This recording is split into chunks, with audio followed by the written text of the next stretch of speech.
It gives me great honor to welcome all of you to our 2023 Diamond Honoree Ceremony.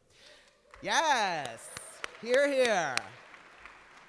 An evening for celebration indeed. My name is Todd Snobble. My pronouns are he, him, and his. I come to you from an organization called CCAP in Pennsylvania, and on behalf of the ACPA Foundation Board of Trustees, it is great to see you in New Orleans.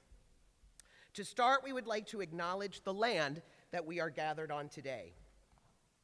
ACPA honors with gratitude the traditional homelands of the Homa, Choctaw, and Chitimacha peoples upon which we gather today. Before New Orleans was New Orleans, and in fact, before Louisiana was Louisiana, this land was known to the indigenous peoples as Bulbancha, the place of other tongues. This land was the traditional hunting, trading, and residential grounds of these indigenous people. It is on this land that the Homa people established what is now known as the French Market. Furthermore, Bayou Street, St. John, which runs through today's city park, was a major trading ground for the Homa people as well as other southeastern tribes. Moreover, the sacred ground of Congo Square is where the Homa people held their green corn ceremony. These histories must not be forgotten. We meet humbly today in the traditions of our indigenous trade on the Mississippi River, exchanging knowledge and resources with each other. We acknowledge the painful history of genocide and forced removal from this territory, and we honor and respect the many diverse indigenous peoples who continue to cultivate relationships with this land on which we gather. By acknowledging the land and in recognition of modern and historical settler colonialism, including that perpetrated by North American institutions of higher education, ACPA actively commits to supporting higher education in decolonizing their practice and the scholarship through our mission, values, and the strategic imperative for racial justice and decolonization. Tonight, we honor 25 of our profession's best and brightest college student educators, leaders, and scholars. ACPA is proud to add these outstanding individuals to our distinguished list of Diamond Honorees. Now, before we begin, because I know how much we love data, some statistics for all of you, our data-driven members. As of this morning, over 1,316 donations have been recorded from 772 distinct donors to the Diamond Honoree campaigns respectively, totaling now over $72,600.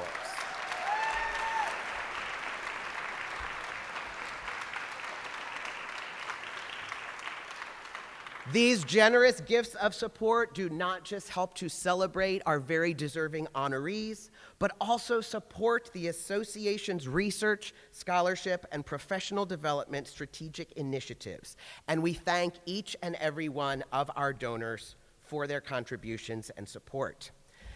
Getting to this space tonight required the hard work of a very special group of people that we like to call our Diamond Honoree champions.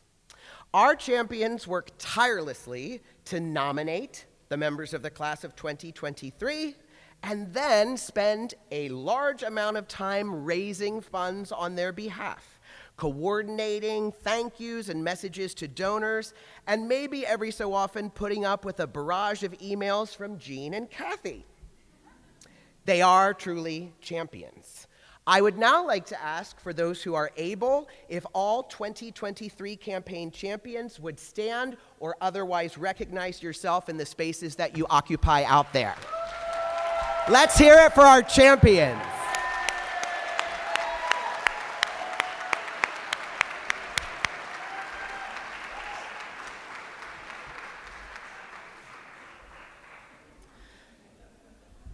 The Diamond Honoree Committee would also like to take a moment to name and thank appreciation for the ACPA International Office staff. without whom tonight would not be possible. So please help us in thanking all of them: Chris, Tricia, Tim, Tom, Brian, Bethany. We appreciate so much of their efforts in also supporting this program. And I would like to further thank this year's Diamond Honoree Ceremony sponsor, the Social Justice Training Institute, whose generous support has allowed us to enhance this evening's event. Please hear it for our sponsor. Thank you, Social Justice Training Institute.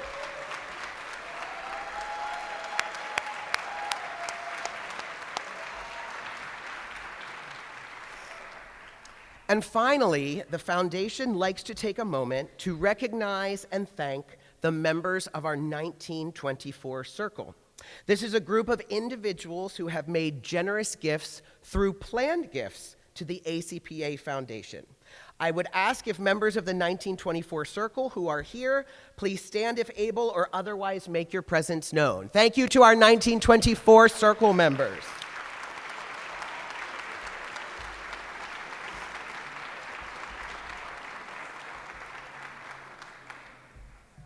And now, for what you've all been waiting for, let's get this program started. I'd like to now, maybe a little bittersweetly, recognize, perhaps for one of the last times in the position, would like to welcome our president of the ACPA Foundation, Heidi Levine.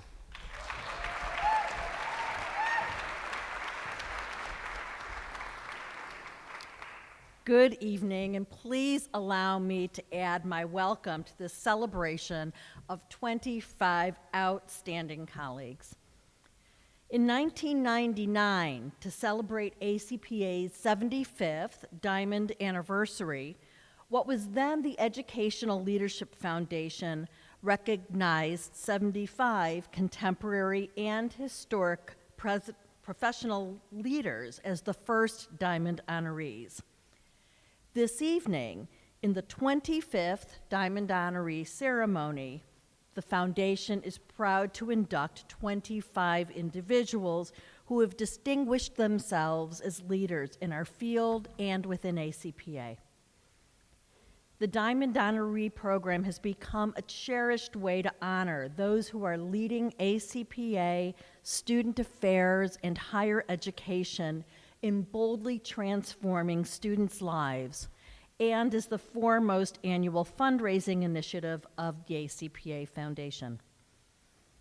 Among the 2023 class of Diamond Honorees are student affairs professionals, scholars, senior student affairs officers, and higher education faculty.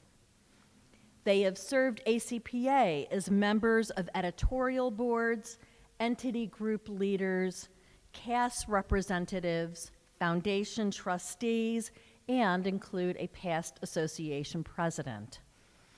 Collectively, they have touched the lives of thousands of college students. Thank you again to those of you who served as champions for these campaigns. We couldn't have done this without your dedication and work. And thank you to all who donated to one or more of our 25 2023 honorees. Your generosity is what makes it possible for the foundation to support ACPA in its innovative and transformational work on the path to 100. As we meet the 2023 class of Diamond honorees, I know you will feel inspired by their stories. And if that inspiration leads you to feel moved to give again, because I am still the president for one more day, please let that spirit move you. On behalf of the ACPA Foundation Board of Trustees, I thank you once again for your past, current, and future support.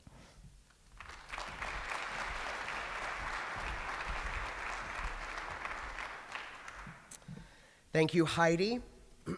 As Heidi mentioned, if the Spirit moves you in your seats and you are feeling one more contribution in you, you can still find our active campaigns on your smartphones or devices, but also in the back of our room, in the back corner, you will find one of the ACPA Foundation's dip jars. So you may also go to the back and take a dip. Now, the moment we've really waited for, it is time to recognize our honorees. As we call each Diamond honoree up to the stage, we will ask the honoree and their champion or champions to come forward. We'll have you stand over in this general area. Champions, you can then decide on the choreography on how you would like to get the pin placed on your honoree. And the honoree will receive a certificate before making some brief remarks. Honoree and champions, once those remarks have ended, we are going to ask you to exit over towards the step and repeat, where we will get individual photos with all of you. Okay, also, if you have a beverage in front of you, just know that at the conclusion of all of our presentations, we will celebrate the entire Diamond Honoree class with a toast. And now, our first honoree is Alan Acosta.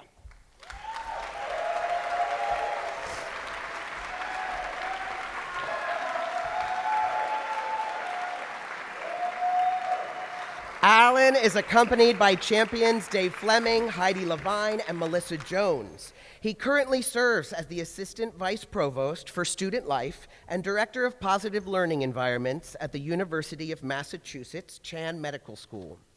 Alan previously worked at Clark University and Florida State University, managing numerous campus offices, including student conduct, housing, orientation, and accessibility services. Alan has been involved in ACPA and ASCA and served each organization in numerous roles.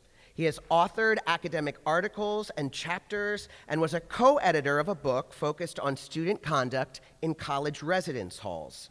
Alan is also an adjunct faculty member in the Salem State University HESA program.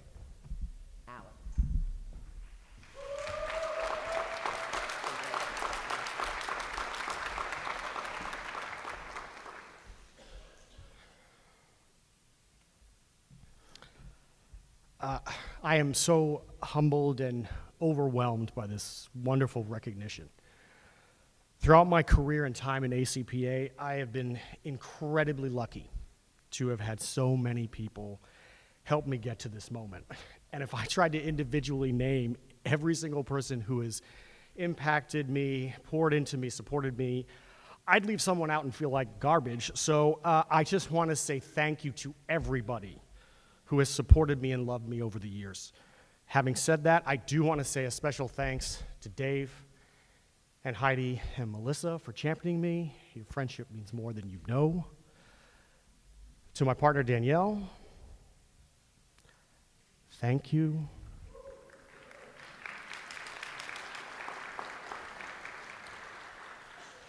I love you. I believe my remarks are also being recorded, so I do want to say a special thank you to my older sister, Steph, my mom, Valerie, my dad, Alfred, who are in Florida. They sacrificed a lot for me to be here, and I'm grateful. For all the flaws, inequities, challenges, and difficulties that we face in our industry, I believe we are incredibly blessed to work in the field of higher education. Make no mistake, we go through a lot to do this work. And one of the reasons I am so grateful for receiving this recognition is because I know what it cost me to work and serve in this profession, like many of you. The cost is high, and so is the reward. I also want to name I've been compelled by my own moral obligation to be a champion for students and staff like me, BIPOC individuals whose fear, insecurity, and perceived inadequacy can hinder success. Supporting them has changed my life forever. I cannot think of a better way of having spent my career than by playing a role in positively impacting and bettering the lives of students, families, and colleagues, particularly BIPOC ones. We work in a field that I truly believe changes the world. Never in my wildest dreams could I have imagined a first-gen, middle-income Puerto Rican from the middle of nowhere, Florida, could go to college, become a doctor, and then become a Diamond Honoree.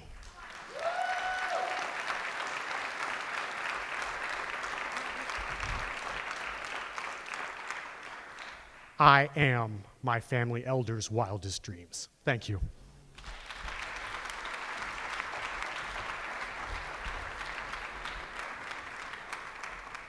Thank you, Alan. Next, ACPA is proud to honor Amy Barnes, joined by champions Brent Turner and Dwayne Todd.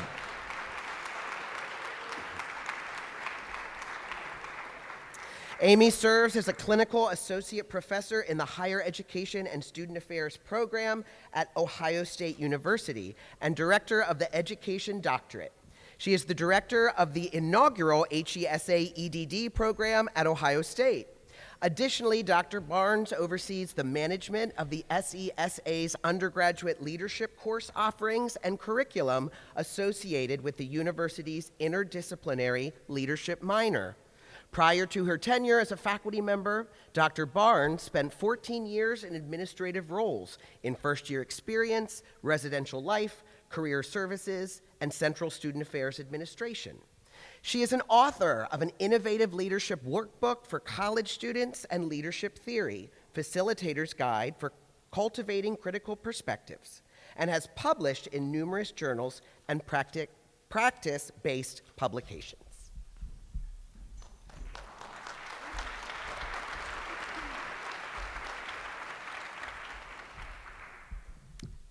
Thank you, everyone, and congratulations to all the recipients here tonight. It's really humbling to be recognized among such wonderful people. I want to thank the ACPA Foundation Leadership and the Diamond Honoree Committee that put all of this together. It's truly wonderful. And my champions, Brent Turner and Dwayne Todd. You all are fantastic. I've known both of them, I think, for more than 20 years. So I feel like they've seen me grow up in the field. You know how at visit days for master's programs, whether you are thinking back to your own or maybe you participate in those now, how we always introduce ourselves and talk about what we love about our graduate programs. And I always tell prospective master's students that HESA at OSU is like a family. Through our work in higher ed and through teaching and mentoring our students, we build community with one another in a way that I think is rare. Or maybe doesn't happen as often in other organizations. When I talk to peers in other fields, it doesn't feel the same. And I think that extends to our professional organizations as well. I still remember how welcome and at home I felt at my first ACPA conference. And it feels like family because we're constantly stretching and growing and challenging each other, just like a family would. And my extended family in student affairs has been a source of support and inspiration, and has kept me committed to the field and all the work that we do collectively, welcoming, inviting students into inclusive spaces. So I need to take a minute just to thank my family. I'm going to try to go quick. The people who've been with me for all these years. First, my colleagues at Ohio State, especially Stephen Quay and Mark Guerrero, who are here today. I also want to thank Susan Jones. She's not here, but she got an award here last night, and she was really instrumental in my development as a faculty member. I'd also like to recognize my fellow OSU honoree, Danny Glassman, and he and Stephen and I are all from Ohio State and sharing this moment, so go Bucks.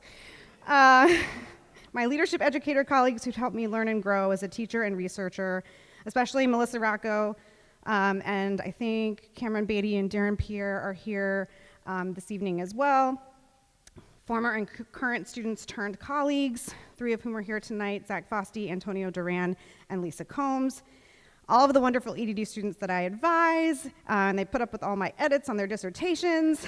Friends who've been on this student affairs journey with me for a really long time, I'm just gonna name them, they're not here. Sarah Bowman, Matt Couch, Brian Arefiche, and my mentor and inspiration for being in this field, Ginger Ambler. And lastly, my family couldn't be here today, but my amazing partner, Pete, and my children. Sophia and Luke keep me happy and sane most days. Sophia texted me today, she's 16, and she said in the text, "Can you help me with a definition of leadership for an application I'm working on?" And I said, "Why don't you try to come up with something on your own and I'll take a look?" And she sent me this: "A good leader is someone who is willing to make mistakes and is a good listener. Proud mom moment for a leadership educator mother, right? I can only hope that one day she has a job that she loves as much as I love mine. Thank you.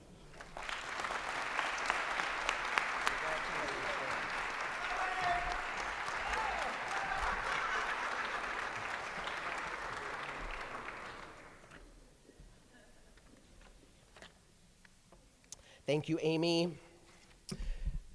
Our next Diamond honoree is Tierney Bates. Tierney is accompanied by champions James Winfield, Nicholas Wright, and Jesse Grant. Tierney currently serves as the Vice Chancellor for Student Affairs at the University of South Carolina Upstate. He has established himself as a national thought leader, speaker, networker, career coach, innovator, and voice on diversity, equity, inclusion, and Generation Now. He has served in leadership roles at the University of North Carolina at Chapel Hill, Virginia Union University, North Carolina Central University, the University of Louisville, University of Tennessee, and Bowling Green State University. Dr. Bates is also a proud member of Phi Beta Sigma Fraternity Incorporated. Congratulations.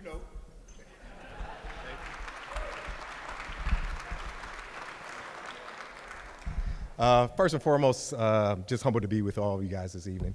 I want to say thank you to my Lord Jesus Christ, for he who strengthens me in all I do. I'd like to thank my beautiful family, my wife, and of course my beautiful daughter, Tamia, for all the evenings that I get late night phone calls, got to address all the other stuff, sometimes coming home as a Krabby Patty in that regard. But I also want her to see Black excellence.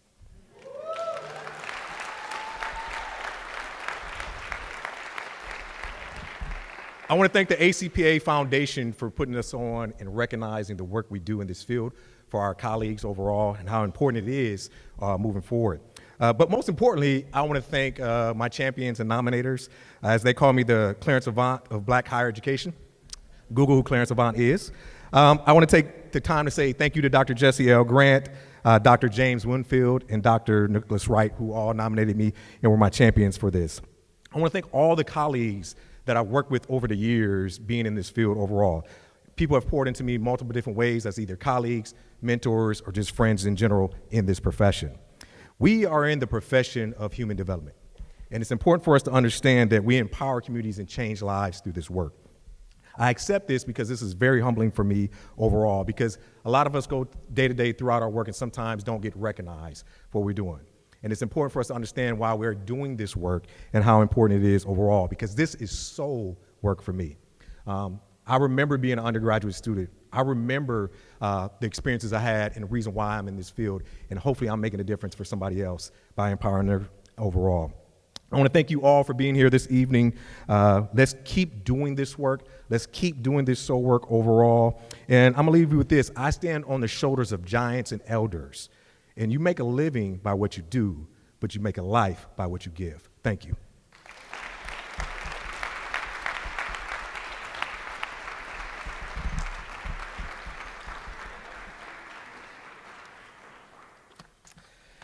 Next, please help welcome to the stage Jeffrey T. Burgeon, Jr., accompanied by Kara Gilbo. Jeffrey currently serves as Vice Chancellor for Student Affairs at Southern Illinois University. He has also served in the capacity of Chief Student Affairs Officer at Talladega College, Kentucky State University, Belmont University, and Alabama A&M University. Dr. Bergen is affiliated with several community, social, and professional organizations and has received several recognitions, including the 2018 Erica J. Holman Award by ACPA's Pan-African Network. In 2003, he was also a recipient of the ACPA Standing Committee on Multiculturalism's Outstanding Contribution to Multicultural Education Award. He is an active member of Sigma Pi Phi Fraternity and Alpha Phi Alpha Fraternity Incorporated.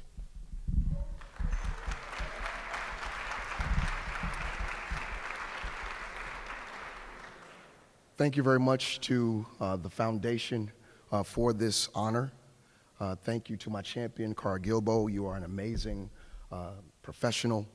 But what I want to recognize most importantly, our group of professionals who are being honored tonight. You are amazing and you put in tireless work. So I'm honored to be standing here with you all today.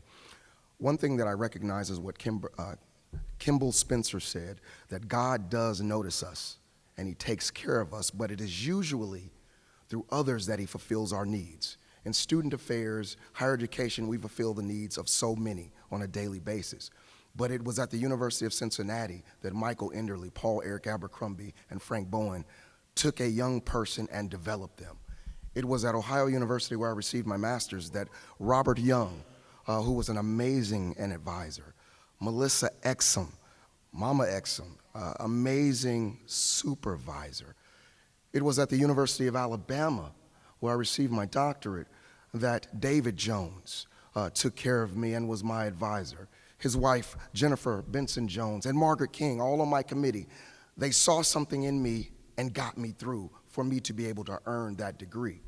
But it's not just those individuals. There are the giants, Tierney, that you talk about. He's probably going to be upset with me about this, but as a sophomore student, as an RA at the University of Cincinnati, there was a gentleman who really poured into me, and he inspired me, and he's been inspiring me ever since I've been in this profession. The Reverend Dr. Jamie Washington.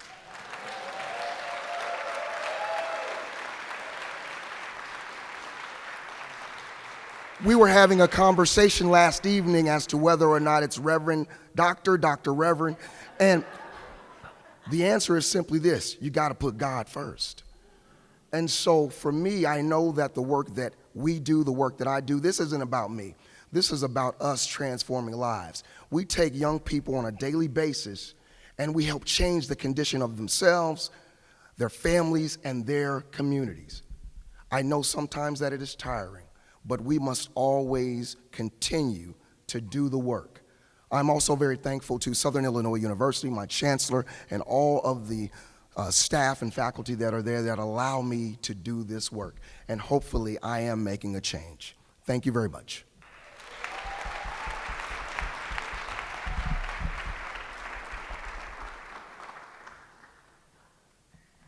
Our next Diamond honoree is Christopher C. Ketching, accompanied by champions Gabrielle St. Leger and Deandra Moll. He currently serves as the Vice President for Student Affairs at Stockton University, which was recognized in 2022 as one of the most promising places to work in student affairs by Diverse Issues in Higher Education and ACPA. Dr. Ketching served at varied public and private institutions prior to his current role and contributed scholarship to the profession in publications that include African American men in college and racial and ethnic diversity in higher education and peer-reviewed national presentations. He is a member of Iota Phi Theta Fraternity Incorporated.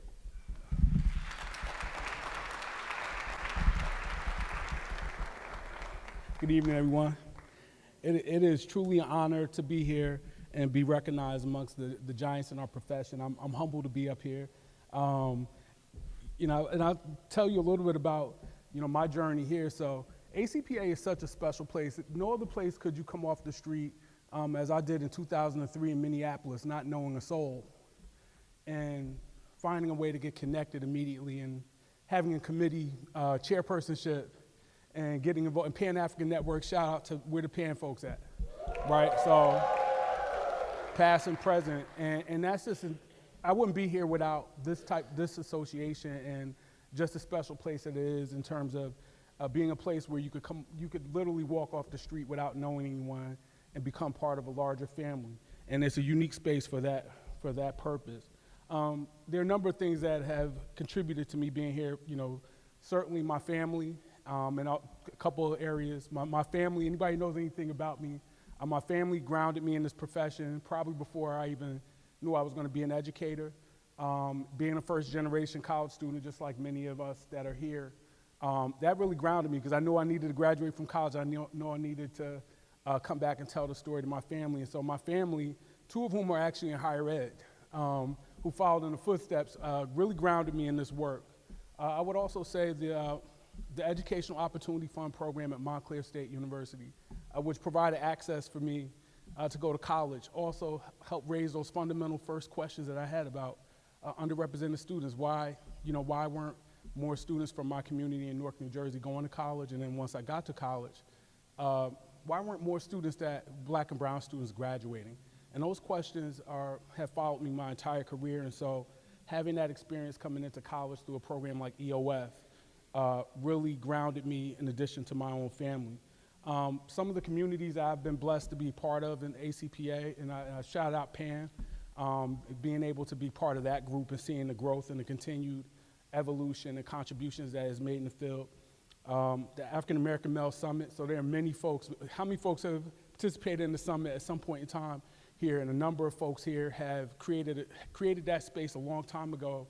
And for people like me and many others that have come there, and you got a chance to meet giants of the profession like Dr. Washington, like Dr. Michael Sujay, Dr. Larry Roper, and many others who have shaped our profession. And so the summit was a special place, and I got a chance to certainly work closely with a lot of colleagues in helping to facilitate the summit in later years, including Dr. St. Leger, one of my champions. For me, it's a couple things. It's bigger than you. So everything that we contribute to our students and also to the lives of the educators who work with us matters. It transcends the individual to families and also into communities. And that's what has kept me in this work and has helped me keep coming back and wanting to come back and help other people in our profession. So that's something that's especially important to me. Certainly I want to thank the foundation and also my champions, Dr. Gabrielle St. Leger and Dr. Deandra Mall, who put me forward and dealt with my procrastination and getting my things together. But shout out to all of the institutions I got a chance to work with, Rutgers University, certainly Stockton, which is where I am now, and I'm having a tremendous experience. Montclair State, Hofstra, and many Southern Connecticut State University, a number of places that also have shaped me as well. So thank you again for the opportunity to share a few words, and keep up the great work.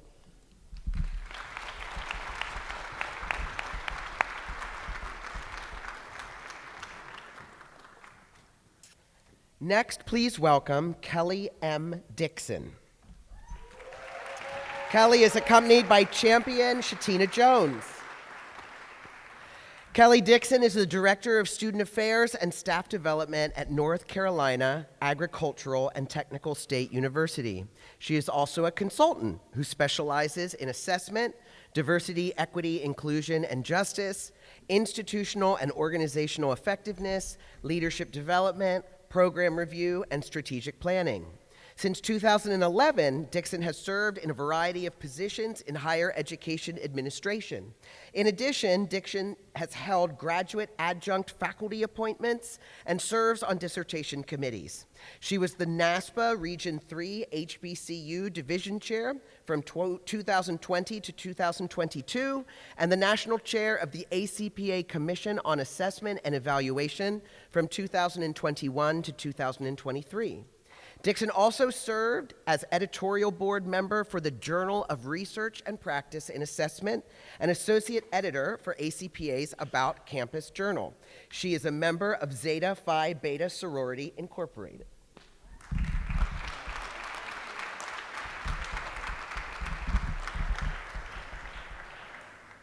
Greetings and salutations. Hello, yes. I like to be interactive whenever I'm before people. I try to keep this short and brief. I would like to begin with, to whom much is given, much is required. As a woman of faith, I want to give God the highest honor for every path that has led me to this moment as an ACPA Diamond Honoree. My career has been of many emotions and pivots that led me to an ongoing journey of self-awareness. I am thankful to my family, mentees, students, colleagues, sorors, frat, and loved ones that have stood and walked with me in the last 11 years as a higher ed professional. I want to thank my dear sister, friend, writing and thought partner, Dr. Shatina Jones, for being my champion, not just tonight, but every night and every day. I am thankful for our connection and know that our work continues. I accept this honor with those that have worked or learned from the expertise of staff, faculty, and students and graduates of historically Black colleges and universities. More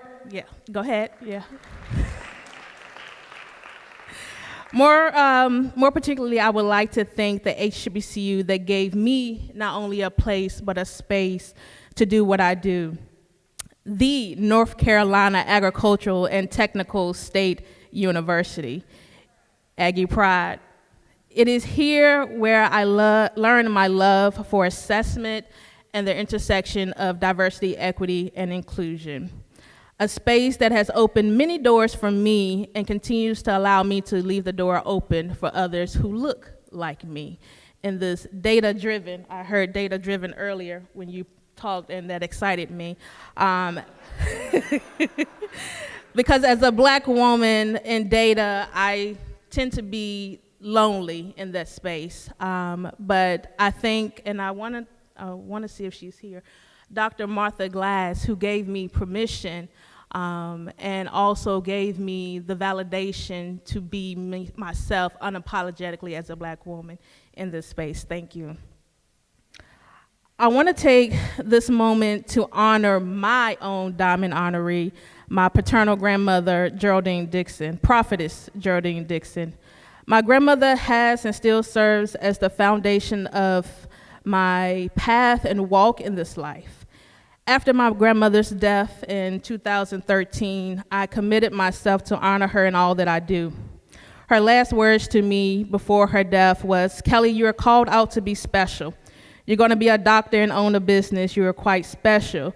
This was the last conversation, and it is the only conversation that keeps me going. Since then, I've become a doctor. I have my own business, my own radio show. I was the inaugural director of student affairs assessment at the largest HBCU in the nation, and now a full-time faculty member in the Learning and Organizational Change doctoral program at Baylor University. So as a Black woman from South Boston, Virginia, that never wanted to go to college, and my first job was being a trash bag factory employee, to now a doctor, to now a ACPA Diamond Honoree, I thank you. Again, as a woman of faith, I will end with this passage from Micah 6:8 that says, "Do justice, love mercy, and walk humbly with God." I will continue to disrupt narratives that no longer serve us, love all persons, and walk with the purpose God has afforded me in this field and beyond. It is my hope that you name your peace, that you honor your peace, that you live in your peace. For legacy is not just about what you leave behind, yet what you do while you're living. Thank you.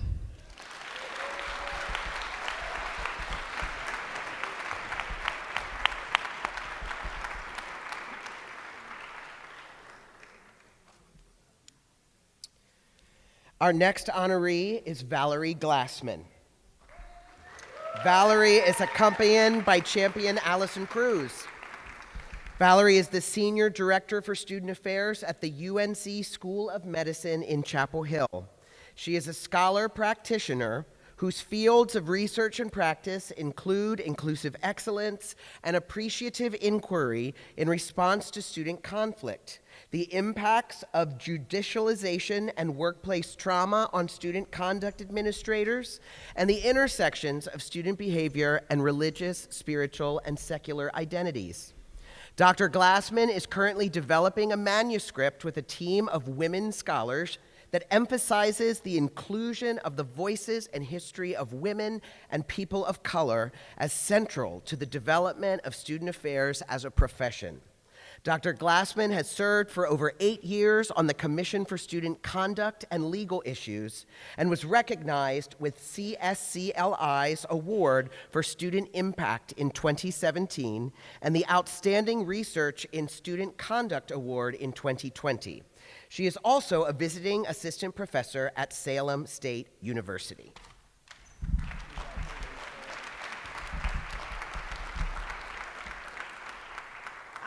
I am truly floored to be among people who I think are pillars of excellence in this profession. And I want to take the time today to recognize the people in this room who have uplifted me, who've invited me to become stewards of the profession alongside them. I would not be the scholar practitioner I am today without you.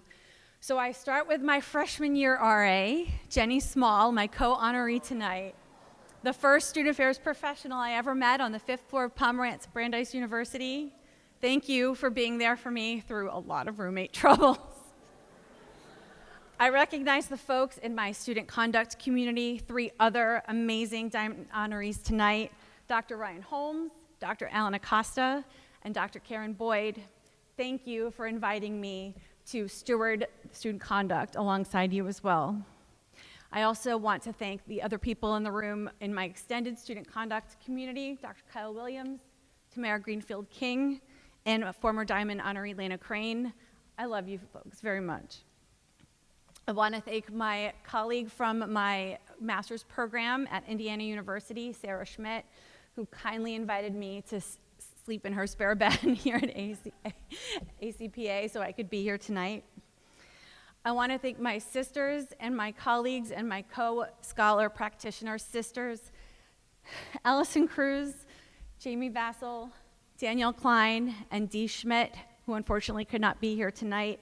We have been meeting every Friday on Zoom for over 2 years, and it was here in New Orleans where we converged for the first time and presented this morning on our work towards a volume on student affairs history.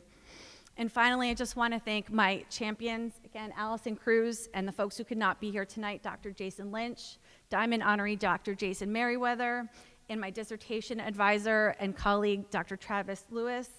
I would not be the person I am today without you.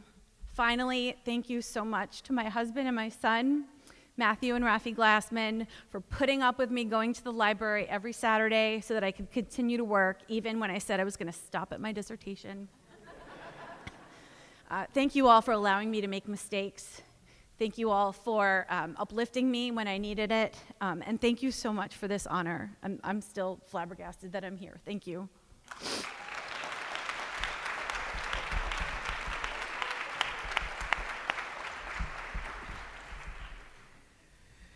And because one distinguished Glassman is just never enough, we will now honor Danny Glassman, accompanied by co-champions Drew Miller and Rachel Beach.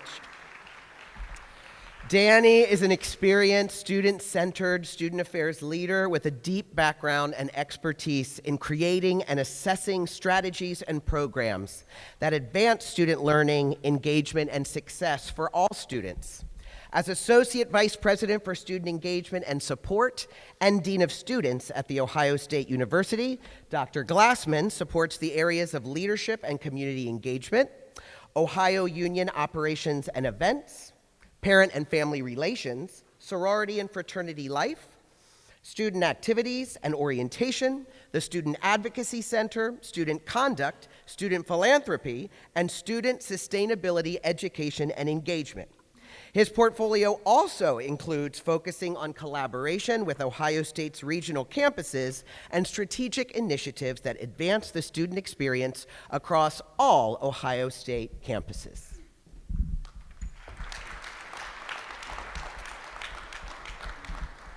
Well, I want to start by saying OH! Wow, we got a lot of Ohio State. So I'm honored to be in company of such incredible other Diamond honorees. I also want to thank my co-champions, Rachel and Drew, who have been incredible colleagues and friends throughout my career in student affairs. I wouldn't have been in this field. I was a computer science undergrad major and thought I would be the next Bill Gates. But it was the area coordinator at the University of Central Arkansas, Kevin Hamilton, who pulled me aside and said, "Hey, had you thought about student affairs?" Because I took every assignment very seriously. This is an RA class.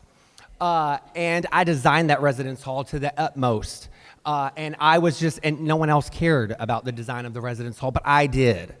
And Kevin saw something in me, and it put that seed in my mind about student affairs. And I'm so grateful that this career and this path and this profession has taken me from the South, where I grew up in Arkansas, first-generation college student, to the East, to the West, and now I'm in the Midwest. It's taken me all over this country. It's taken me around the world. This profession allows us access to things that I wouldn't have dreamed about, being from Pocahontas, Arkansas. And I'm grateful and honored for that. I want to appreciate my mother, Sue Irwin, who is a social worker by training and used to always say, student affairs work is social work without a license. And so thinking about her a lot right now. I want to thank at the University of Central Arkansas, Calvin Mosley. I want to thank at Elon University, Nikki Turley and Brian Collins. I want to thank at Georgia, when I was there, all of the faculty in the Georgia program, but also I want to thank my supervisors that were there, and I also want to thank at Oglethorpe University, Michelle, who is an incredible dean of students there. I want to also thank at San Francisco State University, when I was there, Dr. Lolo Hong and Dr. Beth Helwig, and then who chose me twice, and I appreciate this so much, Dr. Melissa Shivers, working at Tennessee and now at Ohio State. I'm so grateful and honored to get to work at a place as incredible as that with an incredible supervisor, so thank you, Melissa. And I am just grateful for this field, so thank you all so much, and go Buckeyes. Thanks, everybody.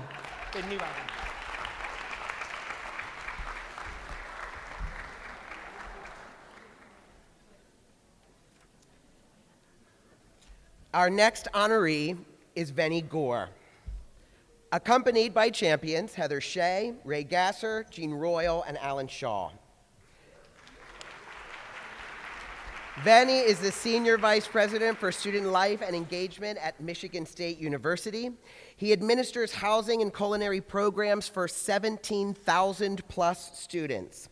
Venny has been instrumental in expanding student support programs and on-campus mental health services, among many other initiatives. Venny's efforts have been central to MSU's student success efforts, both in academics, well-being, and leadership. Venny has served as a member of the Bill and Melinda Gates Foundation Student Segmentation Advisory Board and has been a member of the Board of Directors for the Capital Area United Way. He has also received many honors, including the Robert F. Banks Award for Institutional Leadership.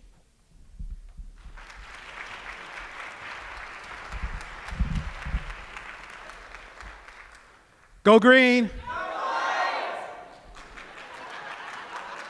For all my Ohio State fans, if we can't joke at ourselves, what can we do? I'd first of all like to thank these wonderful people up here as my sponsors. I didn't really want them to do this, and they sort of did it behind my back. So thank you, and Dr. Gasser, Ray Gasser is in here. Family is real important to me. So I'd like to make a couple of references if I could. My grandmother, Cora Richardson, was the youngest out of 15 in her family, 6th grade education. And she used to say, no one gets ahead in this world by themselves. This is a representation of that. My dad spent 32 years in the military. So when I graduated from the University of South Carolina in 1980, we had an event at our house, and he said, I'm going to give you a piece of advice. There are 3 types of soldiers. There's a soldier you trust with your life, and those are people who know how to do their job, and they know how to do it well. There's our soldiers who you trust with your wife, and those are people who have empathy and caring that look out for your family when you're not there. What I want you to be is the soldier who you can trust with your life and you can trust with your wife. And I heard that and took that, and that was critically important for me as I became who I am. I am an accidental vice president. I did not choose to be a vice president. Now, Vernon Wall and Jamie Washington, we were together at grad school, would probably thought a little bit differently than that. But it was because of the shoulders of others that I'm here today. From the University of Illinois, Helen Ellison, who was my first supervisor, to the University of Washington, to the University of Wisconsin. And I have the deep pleasure of serving as the senior vice president at Michigan State. Because at Michigan State, we get to change lives. We get to advance knowledge. We get to do the things that everybody in this room gets to do. And it is an honor and a privilege to do that. So when I look at this room and I look at the people here, we are the game changers. We make things happen. We change thousands of lives. There's probably someone in this room who impacted someone at some point, critical time in their life. So who they are today is a direct result of your interaction. That is a privilege. I get to do that every day with these people and these folks down here. And it's an honor. And thank you for this award. But also, I want to thank everybody here for everything you do every day. Because it can sometimes be thankfulness. It can sometimes be messy. But at the end of the day, we get to go home champions. Go green.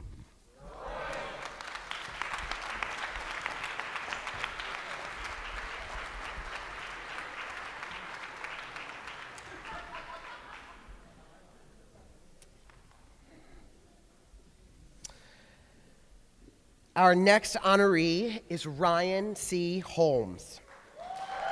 Ryan is accompanied by champion Lena Crane and champion Alan Acosta. Ryan is Associate Vice President for Student Affairs and Dean of Students at the University of Miami.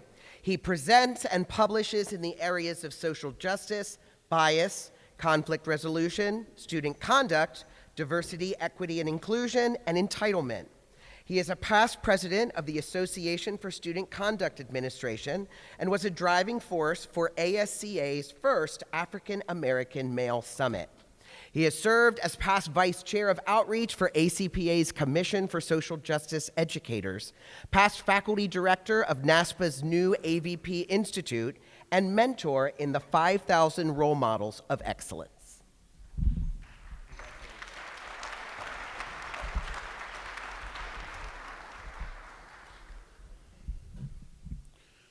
Good evening, beautiful people.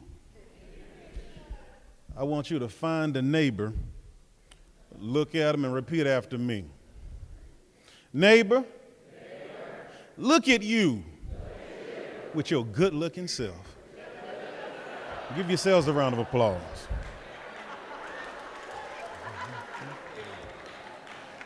Now I'm going to be honest with you. When they told us to come up here, they said we had 2 minutes. I realized that's a lie.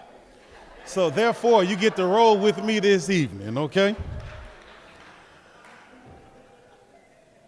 In the time allowed me, I'd like to thank the all in all, the Ancient of Days, and the Creator for challenging, supporting, and protecting me, and allowing many of you to lift me over the waves that I have encountered in my journey. I'd like to say thank you to my ancestors, the African, the Native, my father, Rafe Holmes, who worked 30 years on the railroad, who was drafted in Nam because he did not do so well in his first semester in college at Southern University. And when he stopped going to school, he was then drafted and had to see the unmentionable. And one of the things that he always told me was, son, when you go to that school, get your lesson. I want to say thank you to my mother, Mae Frances Holmes, who got hurt when I was 12 years old on an assembly line and told me that if I didn't find a way to go to school, I wasn't going to go. And so at that point, I picked up a horn and became a musician and ended up right here at Loyola University in this very city of New Orleans. So this is hey, there you go. So this is like a homecoming of sorts for me. And I also want to thank the many others whose blood that I do not know that runs through my vein based on my ancestral experience, who I believe still watch over me, and protect me from the unseen. Now, I don't have time to mention everybody, and I told myself I wasn't going to name drop it all, but that too was a lie. So with that, I want to say thank you to my champions who carried water for me in this event, and those are Doctors Lena Crane and Alan Acosta. Thank you. I also want to acknowledge the angels at my table that come from a variety of cities and institutions of which I've been to be a part of. And at some point, I'm sure they made some decisions to give me a chance and believed in me when it was probably hard for me to do myself. So this is the freestyle part that takes me over 2 minutes, so roll with me. I want to give a special shout out to Dr. Mary Lou McEwen, who when I chose to go to, yeah, give it up for her, please.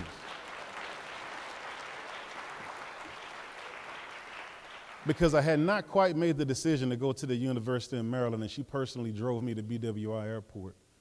And she said, you can pick to go anywhere you want to, but we'd be better if you came to us. And I want to tell you that I'm much better because you took me to that airport. To Dr. Sandra Bram and Mr. Eric Bram, who are my El Paso family, who in my darkest times, whether it be personally and or anything else I experienced, they treated me like a brother and in some cases like a son, the way they told me what to do. So I want to say thank you and appreciate you. I want to give a shout out to Dr. Gary Edens. I didn't even know that Gary was going to be in town, but he's here, and thank you for coming because I know for a fact that Gary made some decisions to give me some opportunities that I probably otherwise would not have received unless he gave me those opportunities to do so, right? Am I missing anybody? Oh, Tamara somewhere. Where'd she go? There you go. And Tamara King, who many of you may know, who made sure that I was always included in anything that she could possibly find professionally and blocked every arrow that may have hit me from any danger seen and unseen. So Tamara, I honor you and thank you. I encourage all of you to meet the people at my table before we depart. Many of you in this room are water bearers and healers and are often overlooked. Many of you are seen as the hearts of your institutions. We never see the heart, but without it beating, the blood of our institutions would not flow, so thank you for doing what you do. I'm just a kid from Cooper Road, Shreveport, Louisiana, and I've been allowed to become more than I dreamed I could, and I believe that at some point in time that I would not make it past 40 years old, based on where I come from.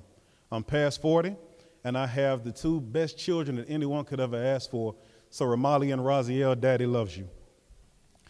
My first ACPA, I couldn't afford to get here until Dr. Larry Roper allowed me to share a room with him as a broke graduate student. Many of us are those kids that we hope that we could help and save. Keep helping and saving those kids who are like you and others that you've not met yet. I want to say thank you to the ACPA Foundation for this opportunity. And lastly, thank you and congratulations to all Diamond honorees. You inspire me like you inspire so many. Thank you.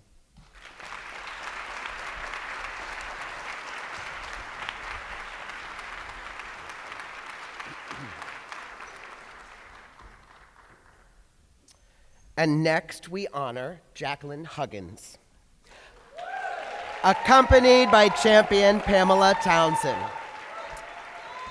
She is currently the manager of the Student Life and Development Department at the University of the West Indies, St. Augustine campus. A member of CTLPA since 2011, she served as membership coordinator and president of both the local and regional bodies. She is currently a member of the ACPA Governing Board, entities, and commissions. Internationally, she volunteers with IASAS Global, focusing on bridging the gap of student services among regions.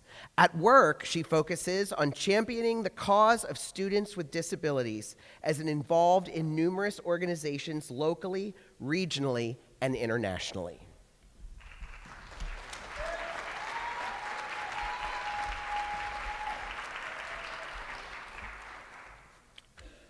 Greetings from the Caribbean. Barbados, Trinidad and Tobago, and Jamaica. My fellow honorees, colleagues, family of ACPA, In 2015, I attended my first ACPA convention. And by the end of that convention, I knew that ACPA was meant to be my professional home for my student services career. ACPA, the Caribbean Tertiary Level Personnel Association, and the University of the West Indies have all impacted my life and career in a powerful and meaningful way. I know it is the reason why I'm standing here today as a Diamond Honoree. It was never something I thought I could achieve, but the influence and the support, I am here tonight. This award is not only for me, but it is for my Caribbean region from which I come.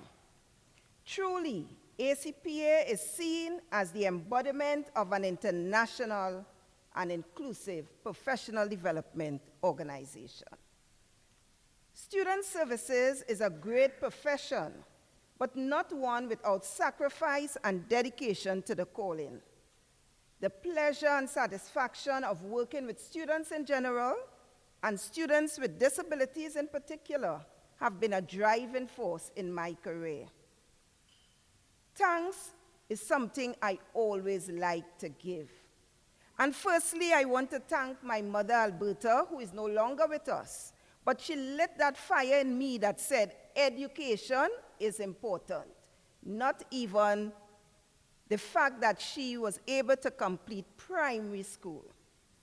I want to thank my partner, Stephen, who is not with me tonight, my son, Johanse, who is on WhatsApp at this point in time.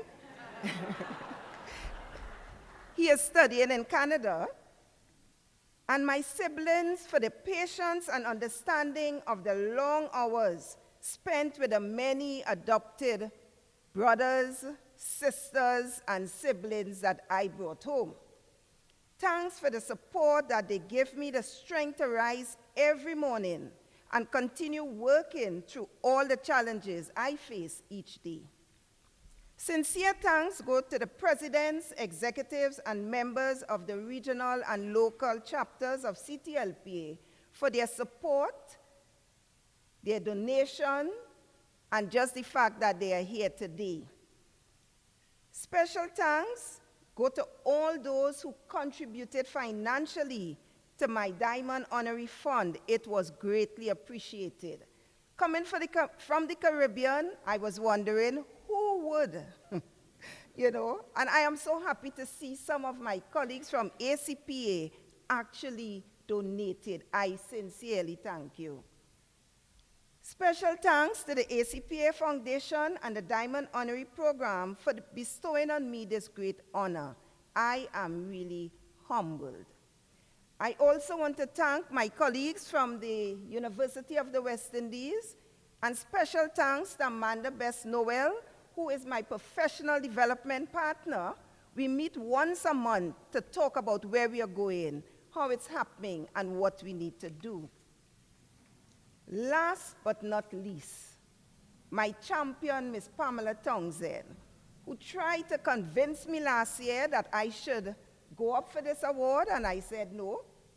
And this year she said to me, "You are doing it this year."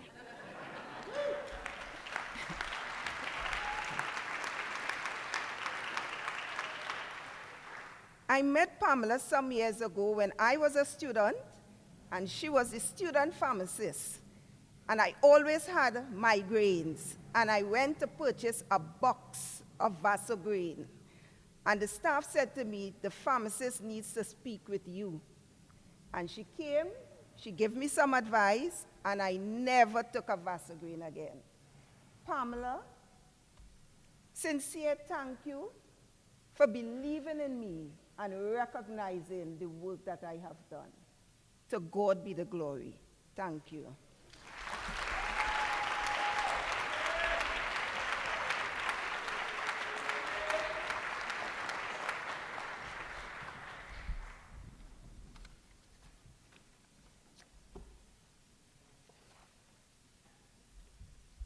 Our next honoree is Stephen Johnson, Jr.,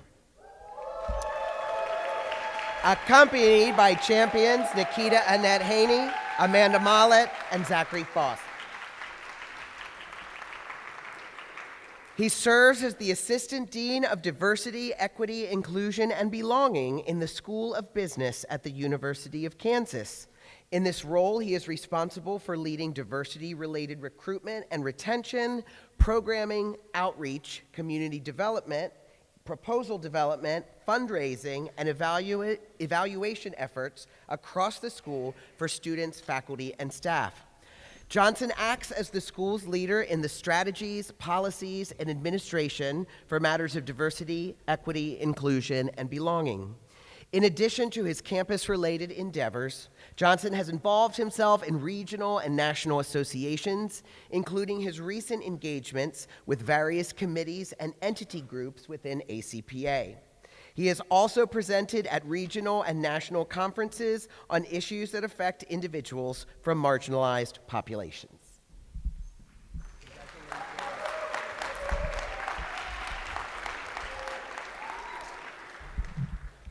Good evening, everyone. Oh, thank you. I don't want to bend over. I'll just hold the whole thing. Oh, I'm kind of tall. For anyone who knows me, knows that I actually like a little comic relief, so thank you all for that. But also knows that I love music, I love to sing, I love to dance, so naturally, I have already created a soundtrack in my head for this moment. So the first song that I thought of, which might be an obvious one, was Rihanna's Shine Bright Like a Diamond. Shine Bright Like a Diamond.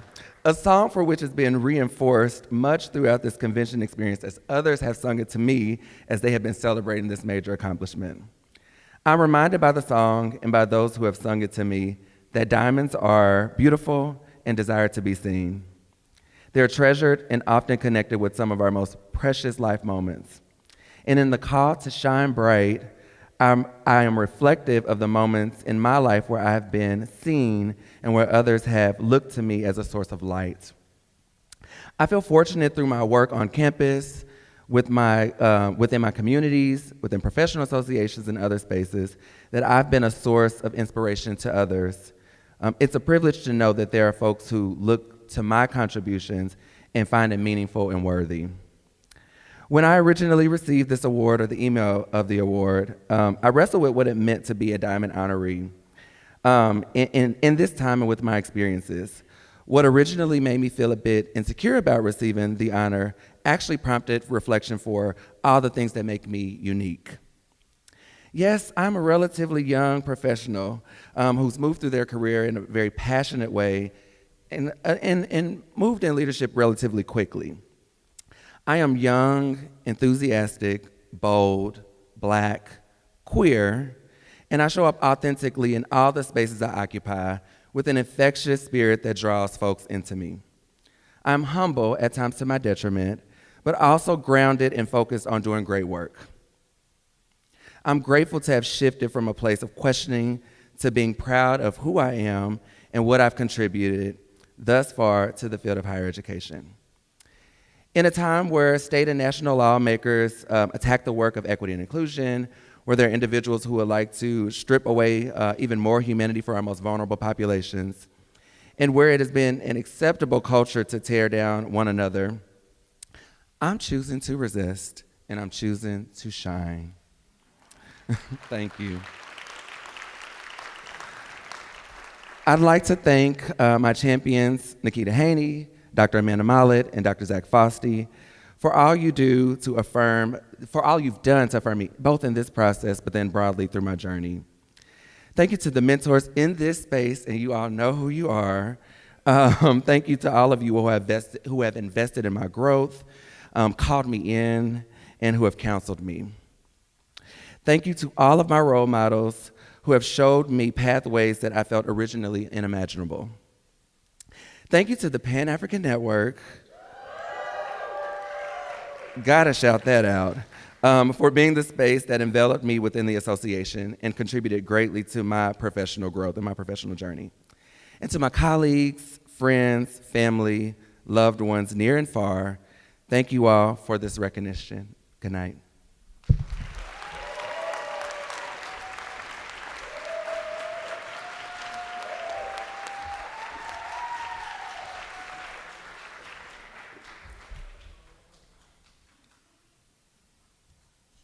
Our next honoree is Dana M. Malone, accompanied by champions Jim Breslin and Becky Elkins. Dana currently serves the field as an independent scholar. In this role, she partners with institutions on a contract basis, teaches at the undergraduate and graduate levels, publishes research and scholarship, presents new ways to approach the work, and produces alternate forms of educational content. Her career spans residential life, academic support, program development and implementation, teaching and curricular design, and leading assessment and research initiatives. Dr. Malone presents conference sessions, workshops, and webinars, and publishes in About Campus and JCSD. Dana is also a co-creator of the Academic Life podcast on New Books Network, which unpacks academia's hidden curriculum. And she is the author of From Single to Serious: Relationships, Gender, and Sexuality on American Evangelical Campuses.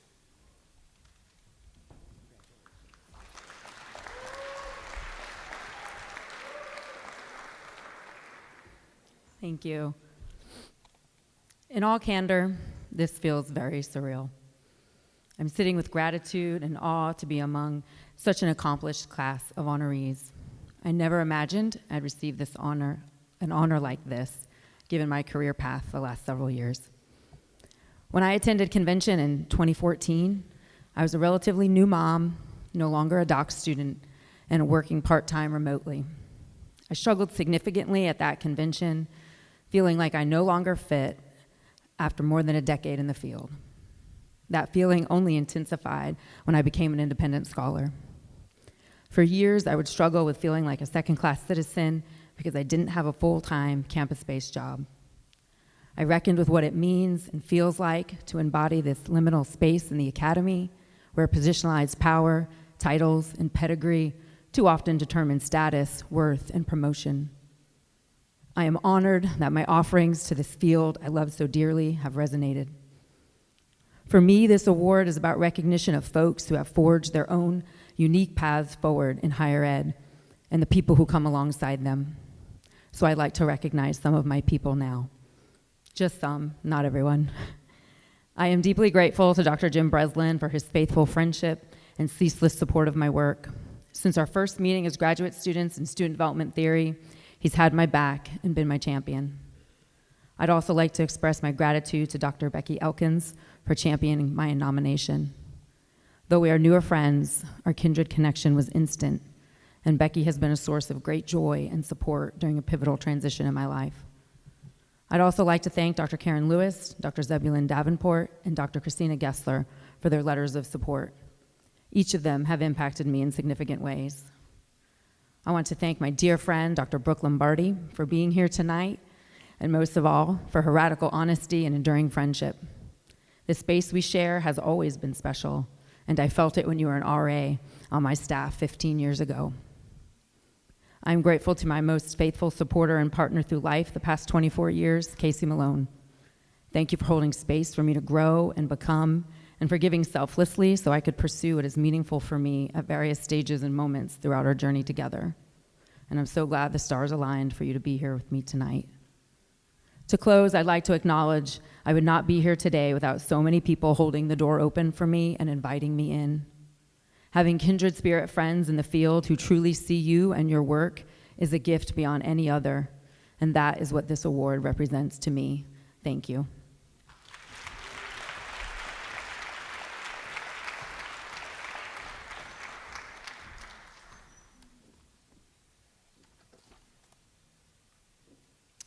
Our next honoree is Jonathan A. McElderry, accompanied by champions Cameron Beatty and Jordan West. He serves as the Dean of Student Inclusive Excellence and Assistant Professor at Elon University. His research has sought to raise awareness of the experiences of historically excluded students at predominantly white institutions and provide strategies to increase their academic and social success. From a scholarship perspective, he has 14 peer-reviewed reviewed journal articles and book chapters in press or in print, numerous conference presentations, and he recently was awarded a contract for his first book. Additionally, he serves on the ACPA governing board as the Director of Equity and Inclusion, is a co-lead facilitator for the Leadership Institute, and serves as an editorial board member for the Journal of African American Males in Education. Finally, he has been recognized with ACPA's Annuit Coeptis Emerging Professional Award and was named University of Missouri College of Education's 2021 Alumni Outstanding Early Career Award winner.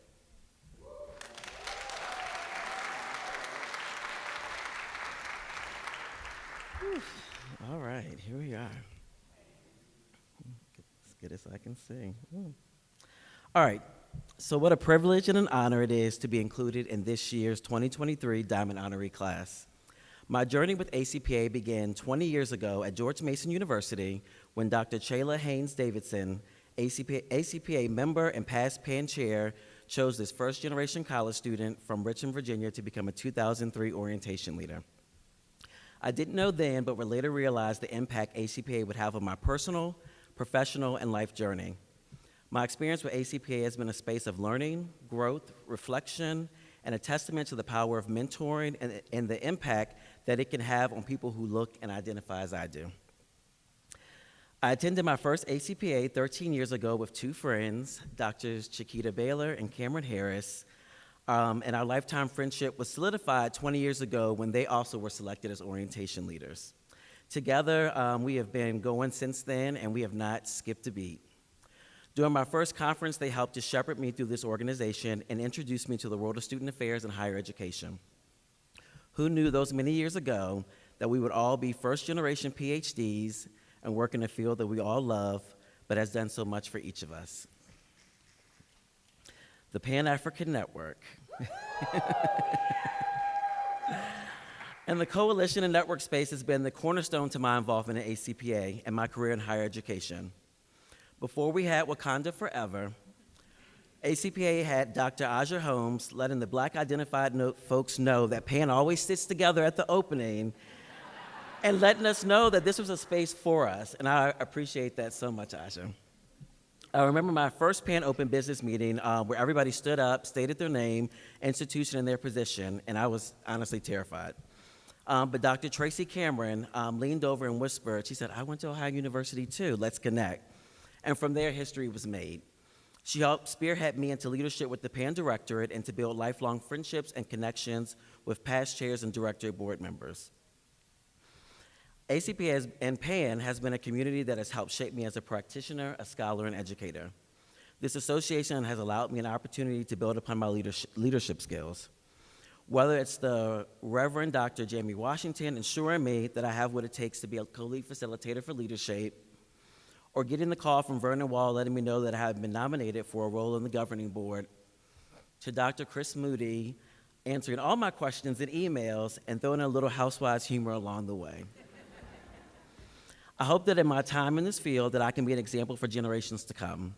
I know that I'm here because of the village that continues to care for me and the prayers of my mother and my grandmother, who I call Nan. We have been in this thing called life together for almost 40 years, and they have cheered me on in every step of the way. So I say thank you to the past PAN chairs, directorate members, and faculty for the Black Professionals Pre-Con that have always exuded Black excellence, but in the spirit of saying COFA, always reach back to make sure the next generation can come along. Thank you to my table for holding me down, my big brother, James Dabney, who has been there along the way since I was little John to him, and he still calls me that. But I thank you for your guidance and support. To my brothers, DeAndre and Courtney, thank you for your brotherhood and your friendship. And to everybody else I already mentioned, I'm not going to repeat myself, but thank you. You know I love you. To the colleagues I've been able to work with in the coalition and network spaces, as well as the governing board, thank you for your friendship, working alongside one another, and the many laughs during all the meetings and conventions for the last 13 years. Thank you to the amazing supervisors, colleagues, mentors, dissertation committee, and my students who I've been able to work with at George Mason, Ohio University, the University of Missouri, Wake Forest University, and now Elon University. I'm almost done. I want to give a huge shout out and thank you to Drs. Karen Beatty and Jordan West, who have served with my co-champions for this award. They stated at the beginning of this journey that I would go above the ask of $2,500, and with their support and guidance, I'm happy to say that we accomplished that goal. These two individuals have become lifetime friends. We have laughed, we have cried, traveled the world, experienced joy together, and we have collectively experienced some of life's highest of highs and lowest of lows, but have always remained to come out still standing. So thank you to you both for being some of my biggest supporters, for challenging me when I needed it, and holding me accountable so I could be the best version of myself. As I close, I want to leave you all with a quote. I first heard this quote recited from Dr. Darren Pierre, fellow Diamond Honoree, when I served as a cluster facilitator for the African American Leadership Institute, and Darren as a co-lead facilitator 7 years ago. The quote is by Dr. Maya Angelou and reads, "The ache for home lives in all of us, a safe place where we can go as we are and not be questioned. I'm happy that ACPA has been that home, that safe place where I've been able to show up as myself and not be questioned." Thank you.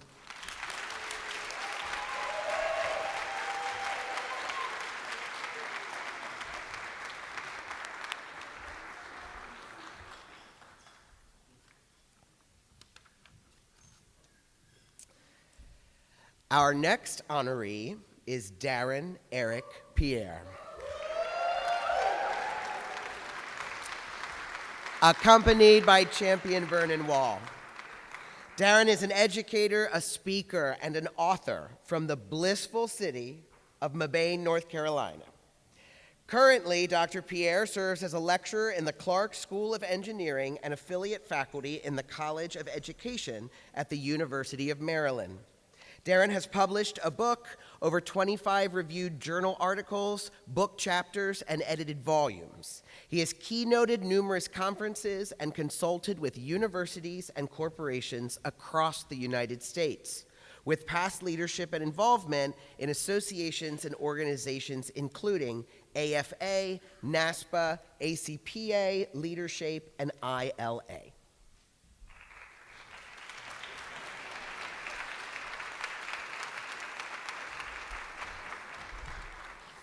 He's still getting pinned. Now he's done. I brought Kleenex because I might cry. And I'm going to take my time because everyone who is doing this tonight has worked really, really hard, and there's been a chorus line of people who've helped them in that journey. And I want to acknowledge those who've helped me on mine. First, I want to say, go Dogs. And forever and for always fear that glorious turtle of College Park, Maryland, go Terps. I want to first start by thanking my nominators for this award, Dr. Chad Mandala, past ACPA President Vernon Wall, who thought enough of a little black boy from Mebane, North Carolina, who was part of the youth choir at Maple Grove Baptist Church. A couple of months ago, I called my uncle with great excitement. You see, last summer, Beyonce released an album. God, that album is so good. I'm going to go see her in Europe in May. But anyways, Beyonce released an album last summer, and there's a song on her album that samples a melody from one of the songs first recorded by my uncle and his bandmates. That same summer, another one of my uncle's songs had been listed by Barack Obama, former President Barack Obama, as one of the songs of summer 2022. Excited by these two acknowledgments from two world figures, I called my uncle, curious to his response to these moments, thinking he was going to share his own excitement and enthusiasm. When we got on the phone, I was a little bit taken aback and surprised by his response when he shared with me, well, and I quote, "Well, I hope it motivates your ass." Well,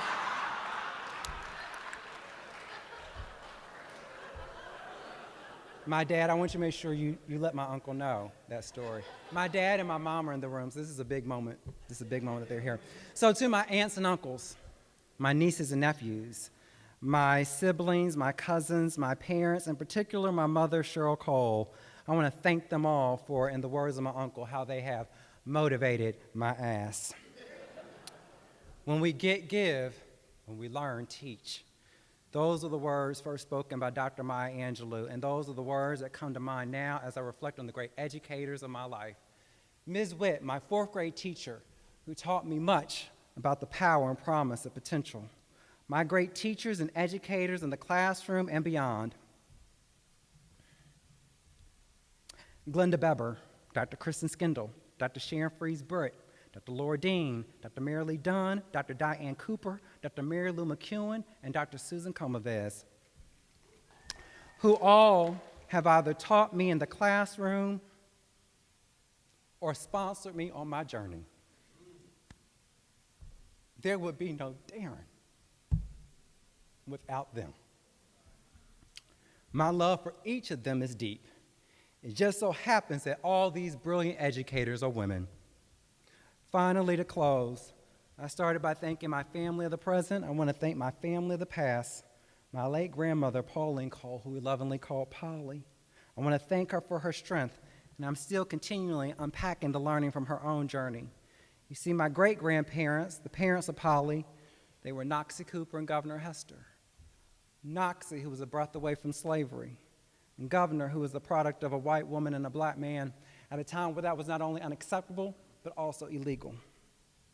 I realized at this threshold in my life that so many of our experiences, mine and those who came before me, have been laced, fastened, and secured by moments of hurt, pain, and adversity. But through each of those moments of hurt, pain, and adversity, through it all, our experiences, mine and those who came before me, have led to great moments that were and continue to be ventilated with hope, incubated with faith, and saturated with love. It's from those places of hope, faith, and love that my excitement abounds for what lies ahead for ACPA. And in this present moment, it's from those places of hope, faith, and love I offer my deepest gratitude for this recognition, not only for myself, but also for what it represents, not just for me, but for others who may wear the metaphorical sandals, high heels, or sneakers that are fashioned in a similar shape and size as my own. Thank God and thank you.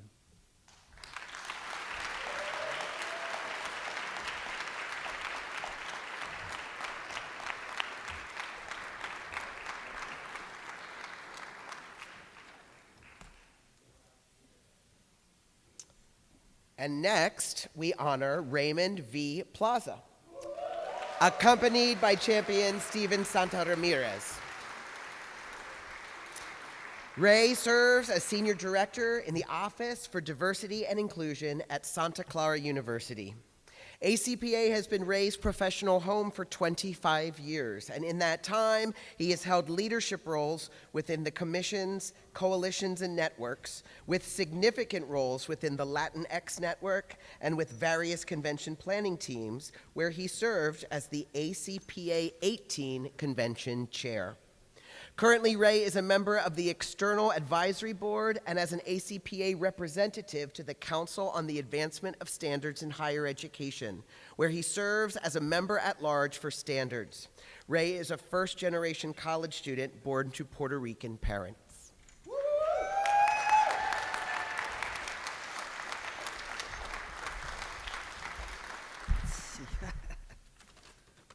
Every time I've done this.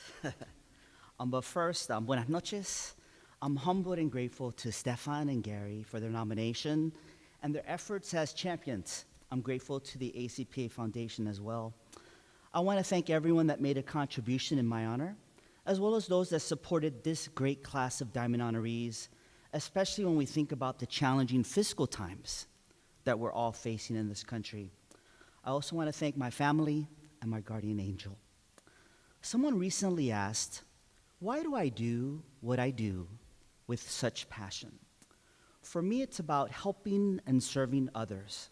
I suspect each of us in this room share similar traits and stories about our own commitment to students and higher education. We know that it's hard work as we struggle with both internal and external factors. At the end of the day, what drives me is the personal passion to make a difference for others. Even though we continue to face the challenges of the current COVID-19 pandemic, the pandemic in some ways provided an opportunity for me to reset things. This reset has helped me become a better professional and a better role model for my own health and well-being. For me, this Diamond Honoree represents a 25-year career of helping to make a difference within my respective campuses, within ACPA, and other organizations that I work with. I'm grateful to the Ellen Familia, colleagues from past convention planning teams, other groups that I've worked with in ACPA, and today CAS, NCORE, and other organizations. My drive has been perhaps my way of honoring those mentors that provided guidance and support when I was just starting off as a student at the University of Florida. They took a chance on me. This recognition also represents perseverance in the faces of challenges and obstacles. Statistics would say that I should not be here as a first-generation Latino male Puerto Rican born in low socioeconomic status who's had many doors closed. Each of us here has a story, and I can assure you that mine is far from over, as there's a lot of work and opportunities that await. I'm grateful for this opportunity, and my hope that my presence here is a beacon for others that will follow us in the future. So muchas gracias. Thank you.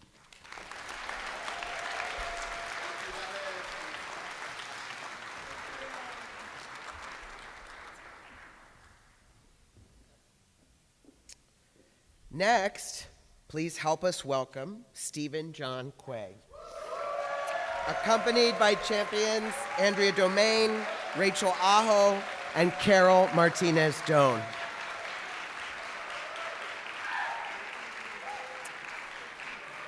Stephen is a professor in the Higher Education and Student Affairs program at The Ohio State University, editor of the Journal of Higher Education, and past president of ACPA. His research concentrates on engaging students in difficult dialogues about privilege, power, and oppression, and the strategies educators use to facilitate productive dialogues about these topics.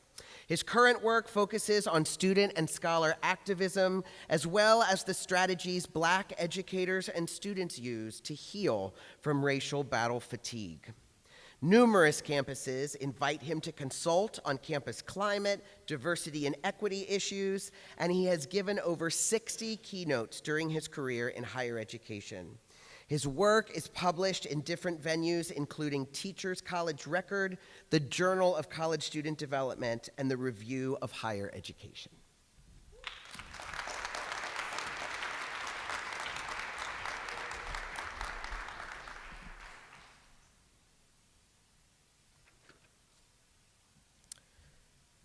When I was introduced as ACPA president at the opening session of the 2018 convention, I walked onto the stage with the Hamilton mixtape song, "Immigrants, We Get the Job Done," playing. As the son of immigrants, I chose this song because the words make me feel deeply connected to my Ghanaian culture, and most importantly, to my mom. My mom passed away when I was 18 years old, during my first year of college at James Madison University. I went home for her funeral, did not really grieve, and went back to college a few days later and continued on as usual, business as usual, because immigrants, we get the job done. On August 9, 2014, when Darren Wilson shot and killed Michael Brown in Ferguson, Missouri, I was 6 days away from submitting my promotion and tenure materials. I connected with two colleagues and friends, Mahogany Shaw and Dominique Hill, to process our sadness, grief, and anger. And we formed the Mobilizing Anger Collective, a group of faculty, staff, and students and community members at Miami University to mobilize our anger into activism. I kept going and did submit my promotion and tenure materials because, again, immigrants, we get the job done. 1 year later, when I was scared to make the drive on Route 27 to Oxford, Ohio, from my home in Cincinnati, Ohio, because of fear of being pulled over by police and driving by the house with the giant Confederate flag minutes away from campus, I kept driving that same route because immigrants, we get the job done. Although this refrain, immigrants, we get the job done, has enabled me to literally get so many jobs done, in 2015, I started to wonder, but at what cost? In this same year, I came across this concept of racial battle fatigue and started seeing a therapist because getting the job done was coming at too great of a cost. I realized I had so much deep trauma from the racism I have lived and trauma from witnessing my immigrant parents navigate their own racism.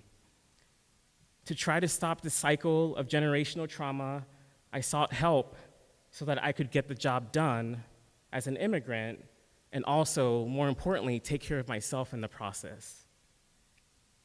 My champions and those seated at my table have all played a role in my healing process.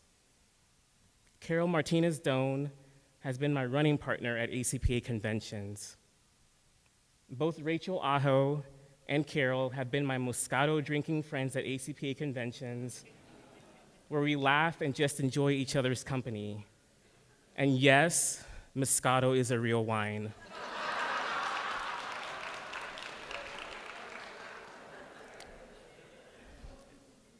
It is. I will fight anybody who thinks differently. Dre Domain has been my possibility model in setting firm boundaries and saying no. Mark Johnston Guerrero and Amy Barnes are what I call my froligs, my friends and colleagues, in helping me navigate both my work and personal worlds. Alex Lang provides all the shade and side-eye that keeps me going. Although he's not at my table, Cameron Beatty keeps me grounded. And Donna Lee and Jamie Washington, what can I say about the part of the Black presidential trio? They help me love my Blackness and remind me that I am a whole person. Finally, Sebastian, my mini-me, reminds me most of why taking care of myself matters, so that I can be a present well parent to live in all the joy of his beautiful magic. Thank you to my people for helping me get the job done as a Black immigrant and reminding me that I need not set myself on fire to keep others warm in order to get the job done. I love and appreciate all of you deeply. Thank you.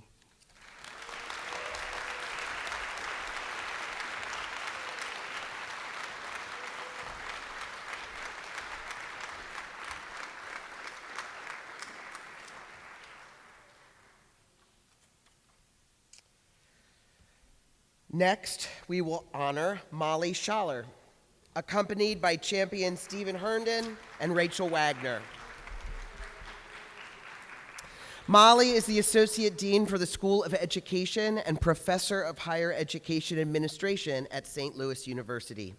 She joined the faculty at St. Louis University after retiring from the University of Dayton after 28 years.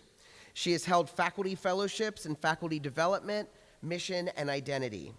She has taught master's and doctoral programs and courses in higher education administration for over 20 years and has published, presented, and consulted widely on the sophomore, second-year college experience, including serving as a faculty member at 10 multi-day sophomore institutes. She publishes on student affairs in Catholic college and universities, leadership, and the relationship between physical space and learning.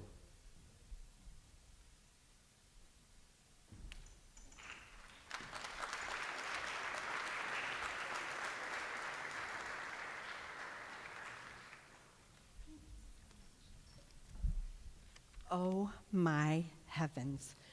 I am in awe of the 24 Diamond honorees. I am in awe. And I said, I have to follow Stephen Quay. If I could defer to next year. Thank you to my champions, Rachel Wagner and Steve Herndon. my dear partners and friends for so long. I'm not going to count the years, but I love you both. Thanks to ACPA, my professional home, I got my start at ACPA, and I've turned to this organization all of the time throughout my career. This honor means a great deal to me. 40 years ago, this fall, I walked into the Office of Residence Life at The Ohio State University. OH. I said to the other folks at my table, spelling is very impressive.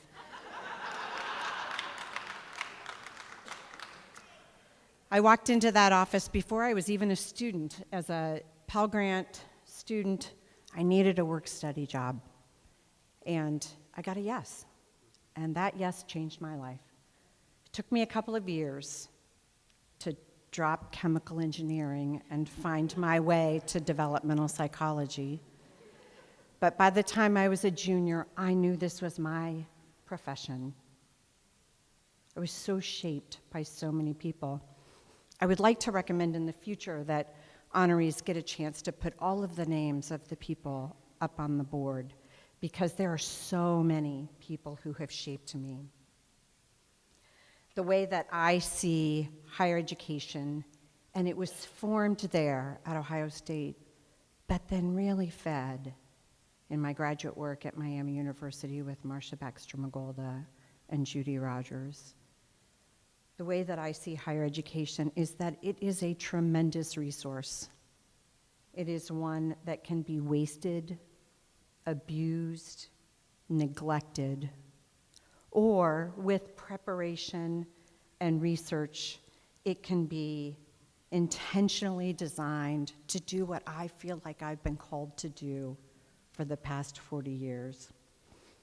Which is to find ways to intentionally design higher education, to maximize students' learning, their growth, their development in equitable ways for the betterment of society. That is what we do. I've committed myself to that work, and I've been shaped by so many. You can imagine the names and faces that have been in my mind over the past few weeks. So I want to say thank you to each of those people in my heart, all of those who have shaped me. And I want to say a special thank you to all of those who donated in my name to the foundation that does such important work. I'm so appreciative. I also want to say thank you to my family. I was the 6th of 8 kids to go to Ohio State. And all of my siblings are still trying to figure out what I do for a living. But they're so proud of this moment. They're beaming from across the country. I want to say thank you to my amazing husband, Chris Duncan, who couldn't be here. He's been such an important cheerleader to me. And to my children, who I've balanced a lot with them. I've given to this field in times when I couldn't give to them, and I've given to them in times when I could not give to this field. I am tremendously proud to introduce to you my baby, who is graduating with his master's degree in higher education and student affairs administration in May, John Schaller.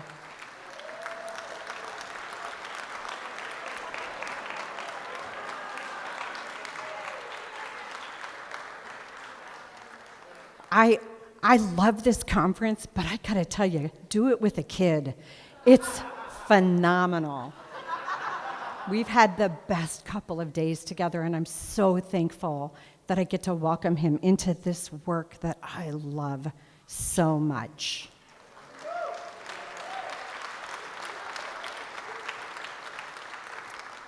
Congratulations to all of the honorees. I truly am so humbled to be among you. Thank you.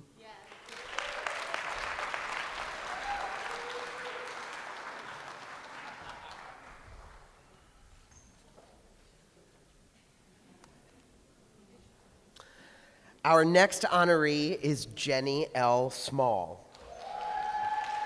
accompanied by champion Cody Nielsen. Jenny is an adjunct instructor at Salem State University, an editorial consultant with Hillel International, and an independent researcher on critical theories of religion and college student religious, secular, and spiritual identities. She has authored or co-authored 13 peer-reviewed journal articles and published 2 solo-authored books.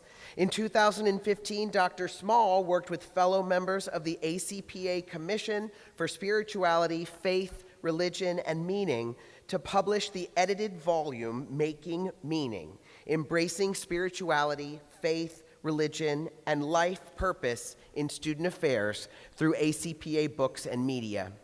Dr. Small has been a member of ACPA since 2000. She helped found the CSFRM in 2008, serving on the first directorate team and later as the chair of the commission. She has served ACPA in a variety of additional capacities, including on the task force on the leadership pipeline. As a Convention 2019 sponsored and co-sponsored programs co-chair, as the Convention 2021 Presidential Spotlight Scholar, and as the Convention 2022 Curriculum Chair. Dr. Small has also served as an associate editor of Journal of College and Character since 2014.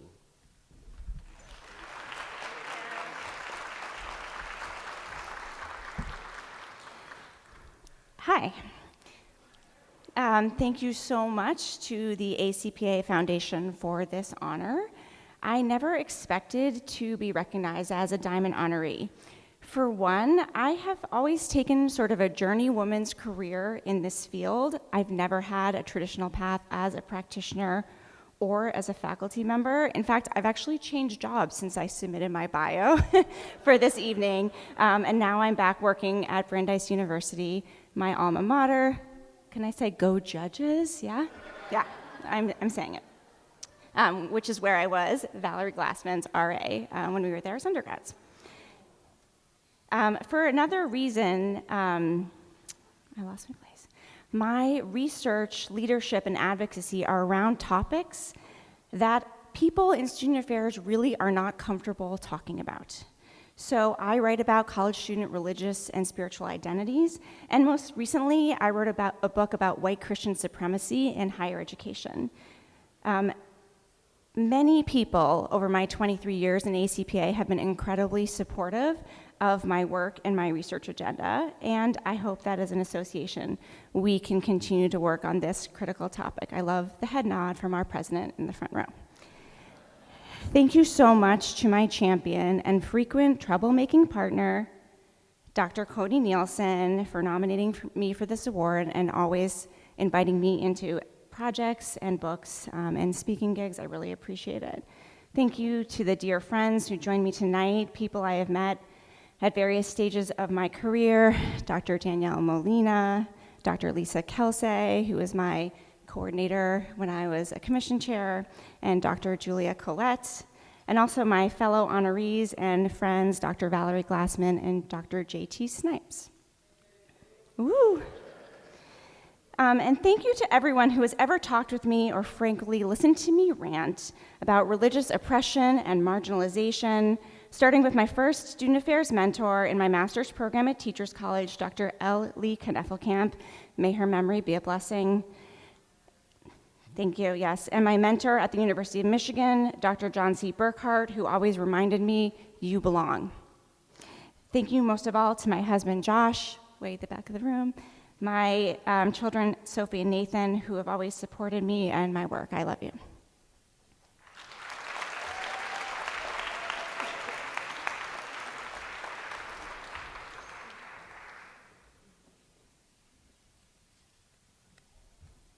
Next, please welcome J.T. Snipes.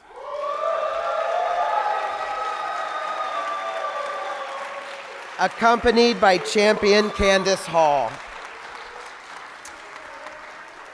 J.T. is an assistant professor of educational leadership at Southern Illinois University at Edwardsville. Prior to his faculty appointment, he worked for over 15 years in higher education administration. Currently, his research interest focuses on religion and spirituality in higher education, African American collegiate students, and critical race theory in education. His research can be found in the Journal of College Student Development, International Journal of Qualitative Studies in Education, and the Journal of Diversity in Higher Education. His latest edited volume, Remixed and Reimagined, Innovations in Religion, Spirituality, and Interfaith in Higher Education, invites readers to rethink religious scholarship and practice in higher education and student affairs.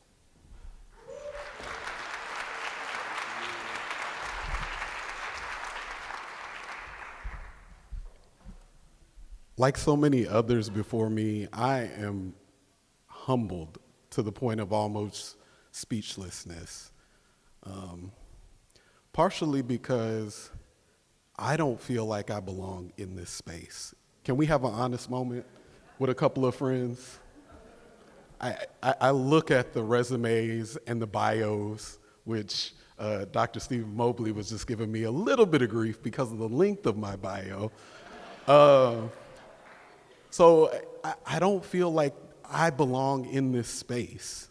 And when I think about it, the realities of black faculty in the academy are an almost improbability. I thought about it. It is more likely that a person will be born on their anticipated due date, live to be 100, and die on their birth date than it is more likely than I would be a faculty member at a university. So I'm humbled to be before you. 2 minutes, I'm trying, y'all. Even though I do have a couple of thank yous that I want to give out. First and foremost to my champion, Dr. Candace Hall, who continues to believe in me.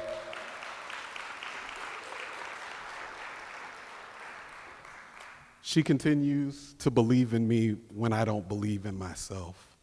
And it is beautiful to have people in your community that see the best in you when you're unable to see that for yourself. So thank you, Candace, for continuing to believe in me. I also want to thank my wife who couldn't be here, partner she hopefully will be a doctor, Gloria Moez. To the wonderful folks at my table, Michael Williams, Chris Travers, Wilson Okello, Sharice Fine, Lucy LaPoe, Reggie Blockett, and Steve Mobley. Showing up means so much for me. Thank y'all. Quickly, I just want to say that I don't get here by myself. I'm a product of community. First and foremost, the Snipes community. I think about my late father, Gerald Snipes, who imparted in me the importance of caring. Every Saturday we would get up and get in his truck, and we would literally drive around our communities to see who needed help. And I hated it as a kid, because I just wanted to watch cartoons. But my father let me know that service is the rent we pay to be a part of a loving, thriving community. The second community I want to point out and give thanks for is my wonderful graduate community at IU, a group of folks we lovingly call Black HESA. And I see y'all, Cameron Harris, Cameron Beatty, so many folks. Thank y'all for modeling what black scholars look like. I also think about my good friends who couldn't be here, Tamika Ferguson, Carl Darnell, and Eric Williams. It was in that space that I began to be able to dream of freedom. I read Joy Ann Williamson's work, The Black Power Movement from 1964 to 1974, and I learned that anything is possible when black folks organize. We ask for nothing and demand everything, and we can get it. And finally, I'm grateful to the communities that I'm a part of today. First, the virtual community of communion, led by the brilliant Dr. Chris Travers. Community is a healing space for black men, and I'm a better husband, friend, and professor because of your labor. Thank you. I also want to give a shout out to my a wonderful community at SIUE. If you haven't already seen the documentary Cluster Luck by the brilliant Candace Hall, check it out. SIUE is a space where I'm surrounded with creative scholars that support and love me, and we are led by the awesome, brilliant Dean Robin Hughes. I'll close by naming what I shared in the documentary. I'm blessed to be a beneficiary of this community. In his text, Life Together, Dietrich Bonhoeffer reminds us that community is not promised, but when we come across it, and if we are lucky enough to experience it, we should not take it for granted. So indulge me for 1 second while I take this moment in of a brilliant community of Diamond honorees.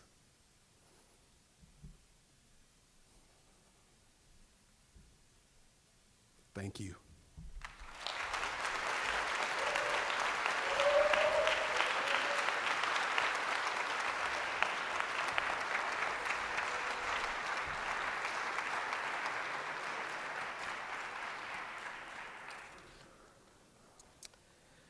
Next, we honor Rachel Wagner,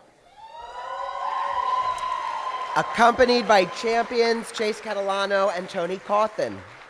Rachel is an associate professor in the Higher Education and Student Affairs in the Department of Educational and Organizational Leadership at Clemson University.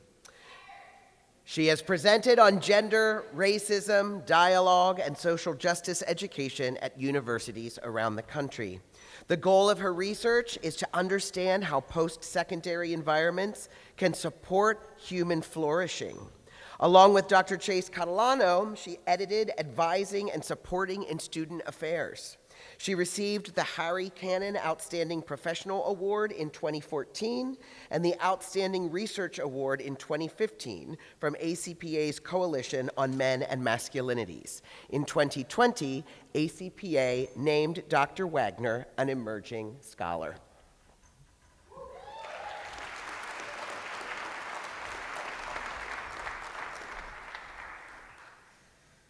It's almost over, y'all. W.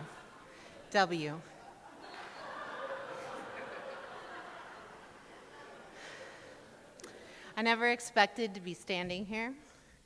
After finishing my bachelor's degree, I planned on going to study with my academic crush, Dr. Paula Gunn Allen at UCLA.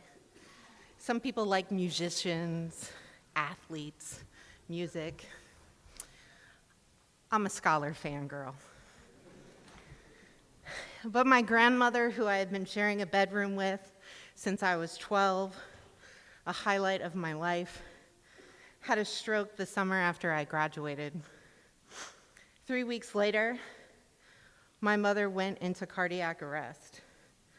So I set aside my plans, and I took care of the women who were my world. A year later, I decided to stay close, and I went back to my alma mater to study counseling and college student personnel. It was the 90s, that's what we called it.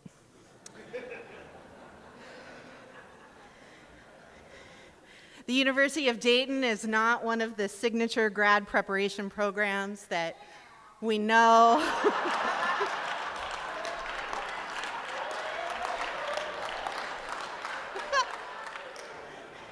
And are inspired by, thank you, Molly. But Dr. Carol Cummins Collier, Diamond Honoree class of 2000, offered me an assistantship and so much more. Over and again, Dr. Collier offered me a place to be all of who I am. And she taught me that if I sought to take up this work in the field of student affairs, it better be a scholarly practice. Molly, Dr. Schaller, who you've met,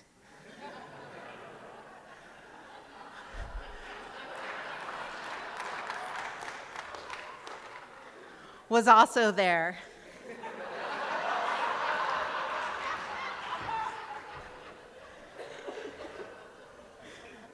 She's the reason I graduated. And actually, John, she was 8 months pregnant and walked up to the residence hall that I was hiding in from her and said, "Are you going to finish your internship?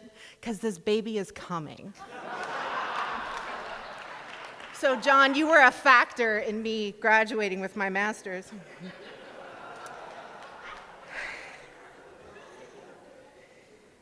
Molly taught me that serving students was heart work. And I found my place again, that sweet spot where my gifts and talents could be deployed in service to something meaningful, something profound, an educational project, a growth project. I never expected to be in this profession, but I belong here. And because I am here, I dream for others to do more than belong in these institutions that were never meant for us. I dream and collectivize and commit daily to bringing about the world that we all deserve. Alongside my beloved community, I place make, home make, kin make, shout out to the gender troublemakers, Rhoda, the fat on-campus folk, and sometimes mischief make.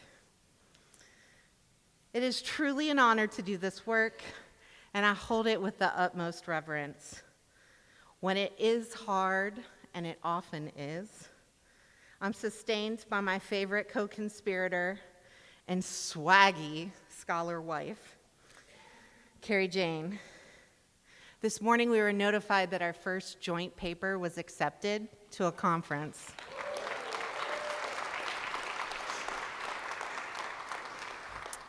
It's not the last, baby. Thank you to my champions, Doctors Chase Catalano and Dan Tillepaw, part of the troublemakers, and my forever colleague, friend, and sponsor in the rooms that I can't be in yet, Tony Coffin. I'm humbled by your belief in me, and I accept this award with gratitude. Gratitude for the hard work,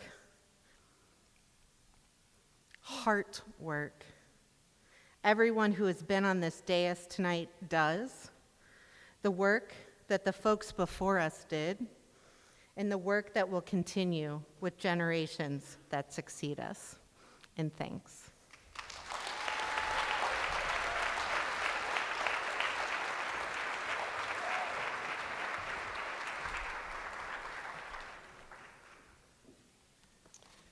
Our next honoree is Jennifer Wells, accompanied by champion Daniel Bureau. Jen is an associate professor of higher education in the Department of Educational Leadership at Kennesaw State University. Dr. Wells is a scholar in student development and higher education assessment and former administrator in institutional effectiveness and student affairs. Dr. Wells' current research interests include the effectiveness and use of the CAS standards, psychosocial development and belonging, and the role of health and wellness for leaders in education. She served with CAS for 15 years, including since 2014 as editor. Dr. Wells was a longtime faculty member for the ACPA Assessment Institute and has presented and published in the field of assessment.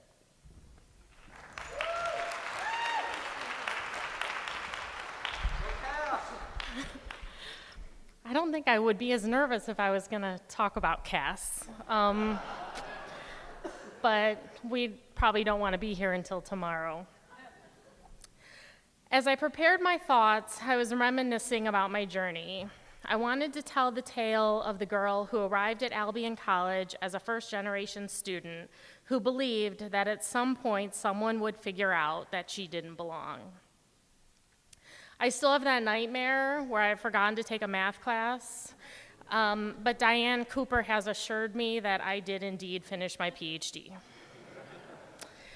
Imposter syndrome has been a long-term companion, but as I stand here tonight, I think it might be time for us to part ways.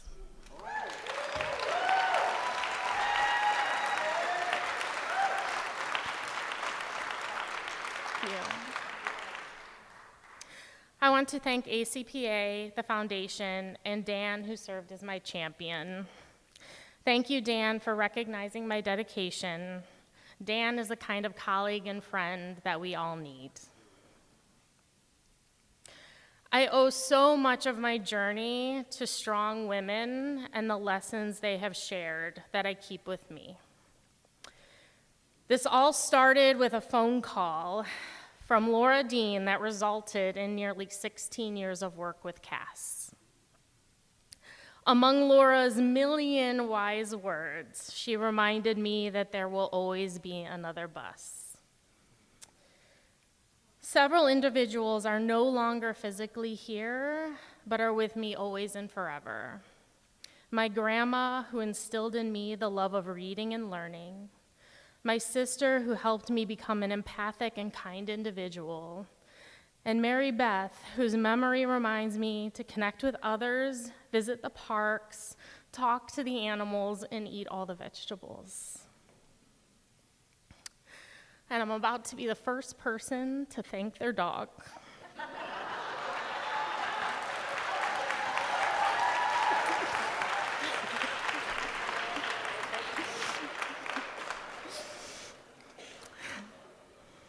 To my Maxie boy, my four-legged fur child who passed away in January.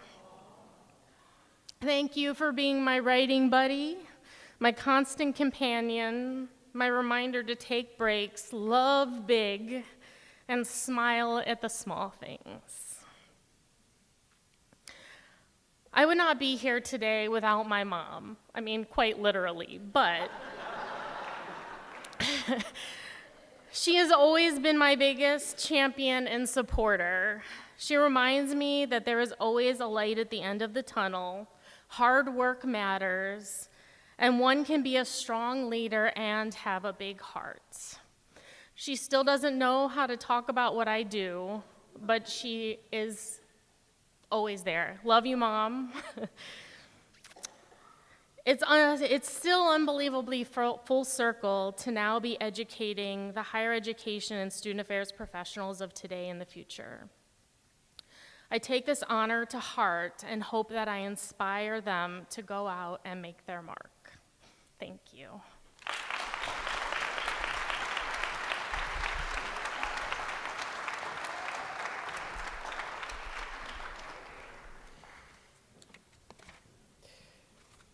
Please welcome our next honoree, Nicole Whitner. Accompanied by champion Craig Elliott.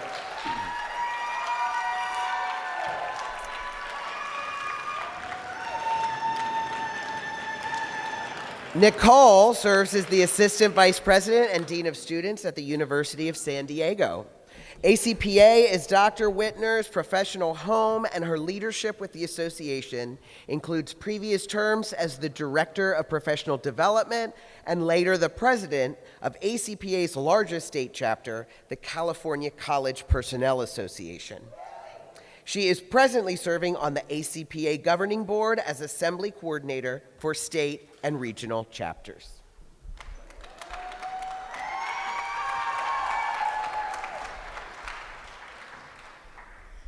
Good evening, y'all. I know that I'm in between you and cabaret, so I'll keep it quick. Thank you so much to the ACPA Foundation for this amazing honor. While it's still hard to believe I'm here amongst so many esteemed colleagues who have my deep respect and admiration, I feel so blessed to be here.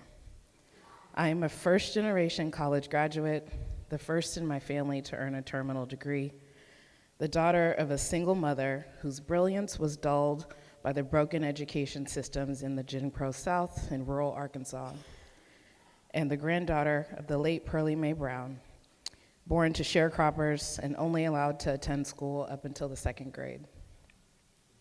The gravity of these identities and the weight of breaking generational curses weighs heavy on many Black professionals like me, but moments like this help quiet the noise of that ominous imposter syndrome.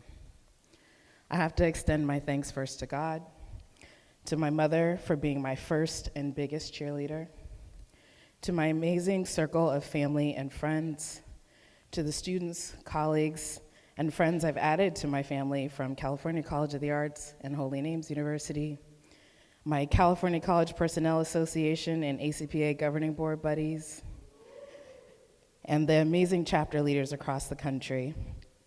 My team at the University of San Diego,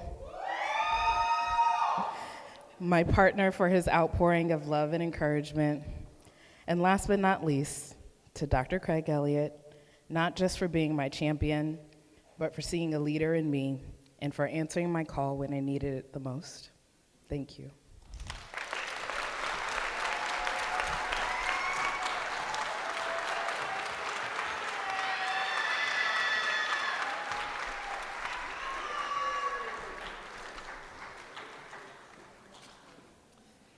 And our next honoree is Karen Boyd, accompanied by champions Marilee Dunn and Tony Cawthon. Karen is a professor of practice, educational and leadership and policy studies department with the University of Tennessee's Educational Leadership and Policy Studies Department, and the interim executive director of the Association for Student Conduct Administration. Her 30-plus year career demonstrates a commitment to fostering learning and engagement in increasingly diverse and complex classrooms, administrative and associational settings. Most notable is her work collecting and applying the Dixon versus Alabama 1961 Participants' History of College-Related Leadership for Social Change. Across her career, scholarship, and leadership, including ACPA's Commission 15 Directorate, Circuit, and ASCA's 10th Anniversary Conference Chair, past President, and Gehring Academy Director. She has been honored to receive ACPA's Commission 15's Teal Award, ASCA's New Professional of the Year, Circuit of the Year, Gehring and Dixon McFadden Awards, NASPA Region 3's Bob E. Leach Award for Outstanding Service to Student, and numerous campus recognitions.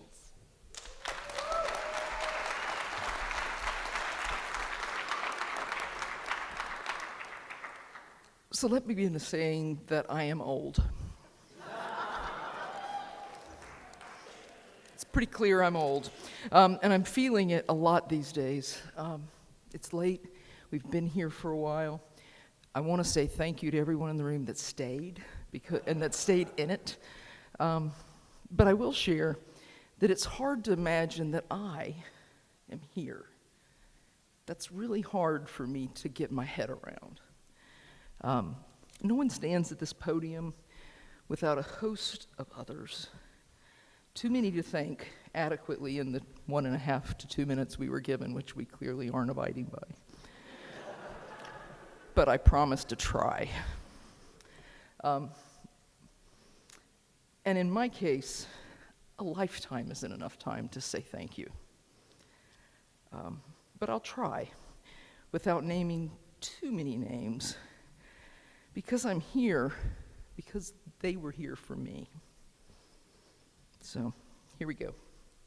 I'm here first and foremost because of a few brave ACPA icons who at the ACPA in 1989 in Washington, D.C., showed this young graduate student at her first national conference that I could have a career that mattered and still love the love of my life.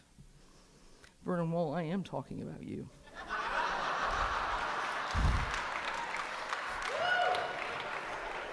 Just to be clear.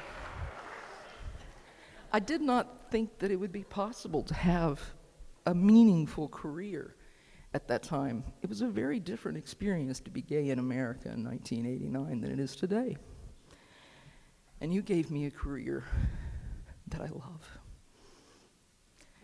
So I'm here because of each and every one of my supervisors across my career. They poured into me more than I recognized at the time, and much more than I deserved. I can't tell you all of them because we'd be here for a long time. I'm here because the faculty who challenged me and supported my development. That's a nod to my theory professor and a nod to the other professors that are at home watching this live. Diane, nobody in this room knows how much you've done for this profession. Because of the legions of colleagues who sustained me and my soul and fed my passion for the work when my own flagged. I can't tell you how many of you are in this room right now. It's a little overwhelming to stand in front of this room and see the people who've done that for me. I'm here because of the associations who have invested in me.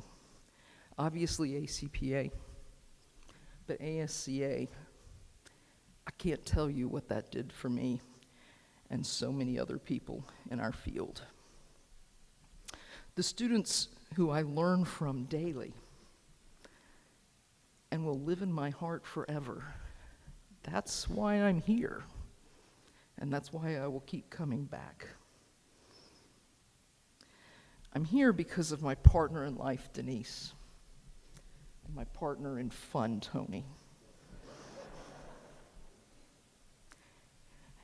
And on this night, on what would have been the 90th birthday of my late father, I acknowledge the rest of my family, because you two are my closest family. But the rest of my family are so important to me, and they have made me who I am today, and I hope that I've made them proud. I'll keep trying. To them and to all of you who've made this night possible, I say thank you. It continues to be my privilege. We use that word in a lot of different ways, but this is the one exceptionally positive way it's true. It is my privilege to be a practitioner scholar of student affairs. And I will leave you with the words of the opening speaker from that 1989 conference, just an image that was given to us. It was an image of palm trees swaying in the wind. We would bend, we would survive the worst of storms, but at the end of the storm, we would be standing there strong. Maya Angelou left me with an idea of what my career can and should be and who I am, as she said, for the students that needed those palm trees to keep the sun from keeping them from burning. So with that said, what we do matters. To answer the question from our opening, every single one of us are here because of somebody that did it for us. And it's great to be doing it for the next generation. Thank you all and have a wonderful evening.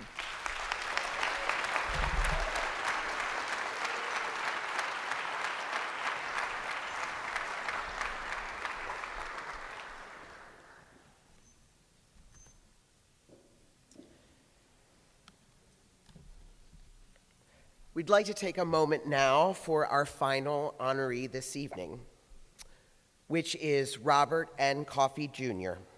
And Robert is receiving this Diamond Honoree recognition posthumously.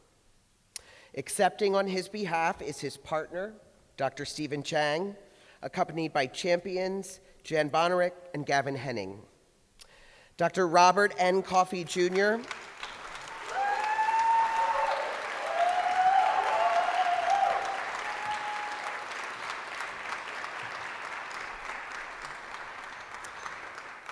Dr. Robert N. Coffey, Jr. was a higher education consultant, lecturer, policy analyst, practitioner, and researcher until his passing, and served as Assistant Director for International Admissions at Michigan State University. Robert worked across multiple functional areas, including conflict management, multicultural and LGBTQ student services, residential life and housing, and undergraduate research. He presented at conferences in Canada, China, Indonesia, the United Kingdom, and the United States. Robert consulted with government agencies, policy centers, and post-secondary institutions in the US and Canada. He used his international network to support ACPA and the Canadian Association of College and University Student Services collaboration particularly as a member of the program team for the 2016 Montreal Convention, and through his involvement with ACPA's Commission for Global Dimensions of Student Development. He served as commission chair and continued to support its goals with a number of convention programs focusing on international student higher education. Robert held a PhD in higher adult and lifelong learning from Michigan State University, an MA in history from the University of Maine, an MPA from the University of New Hampshire, and a BA in Canadian Studies from the University of Vermont.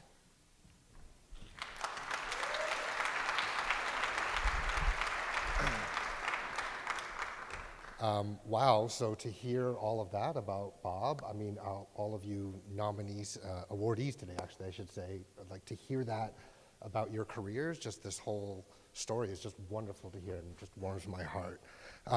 Thank you, ACPA, thank you to the foundation for this honor. I know this was charting new territory, awarding this to Bob posthumously. I do want to thank Gavin and Jen as his champions. I want to thank Suzanne, Rachel, everybody who supported Bob's nomination, wrote letters of support, donated. Thank you so much. This is a great honor. ACPA was Bob's professional home for most of his career.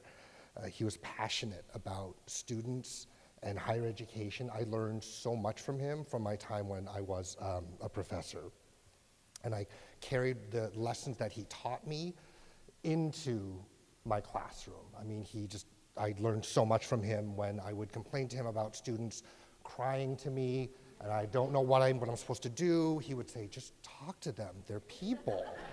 Just talk, it's okay. But being a STEM professor, I was just not really used to emotions and tears, you know? So he was great. He was a great person. ACPA helped Bob achieve his personal and professional goals. I do want to share this, and I don't know how he would feel about this, but when Bob first started coming to ACPA, he had no support financially. He didn't have any support from his university leadership, but he knew that he needed to be at ACPA. So he just started coming, and he didn't know a soul here.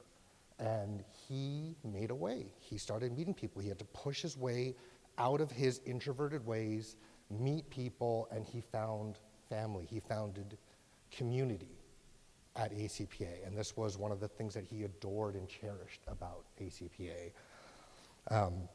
I will say that he carried this forward at future ACPAs. He would always find people who looked lost and didn't know anybody and say, hey, why don't you come out to dinner with us? And what he would start was what he would call family dinner. So as you all know, one of the pleasures of coming to ACPA is seeing these colleagues that you may not have seen since last year. I heard it at the Marriott, people screaming across the lobby, oh my God, you know? And there's not enough, excuse me, there's not enough meals excuse me, wow. Not enough meals in the time that you're here. So he did this thing called family dinner. He'd pick a restaurant, we'd all show up, and we get to see everybody. It was a wonderful thing. So I'm happy to say that on a smaller scale, we did repeat that earlier this evening with our friends over here. I will say that Bob introduced me to ACPA. We attended faithfully for a few years. Our careers did take us away from ACPA in the most recently, but we've maintained wonderful connections with people. He'd be bashful, but very humbled that he's being honored tonight. So I want to thank you for recognizing his life's work, and I hope his impacts and his legacy live on through ACPA. Thank you very much.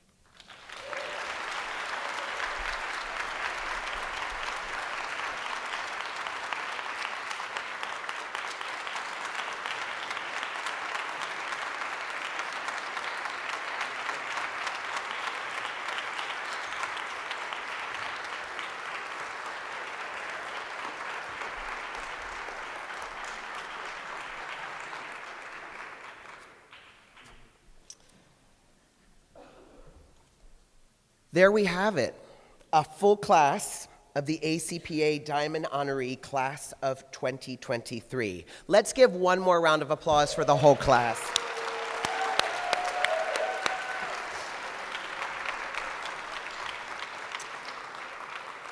This association, ACPA, is very proud to be associated with each of you. And we give our heartfelt thanks to you for your contributions to students and our profession.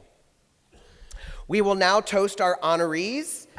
Any honorees or champions who wish to take additional photos after the ceremony can do so at the backdrop located off stage.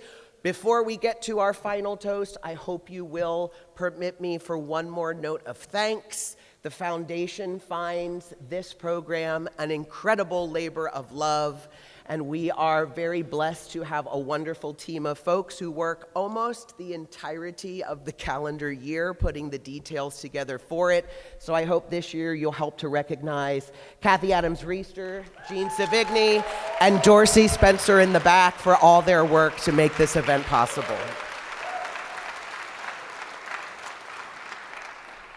And now, to close our evening and to lead us in our toast of the ACPA 2023 Diamond Honoree class, please welcome, officially as of today, ACPA past president, Dre Domain.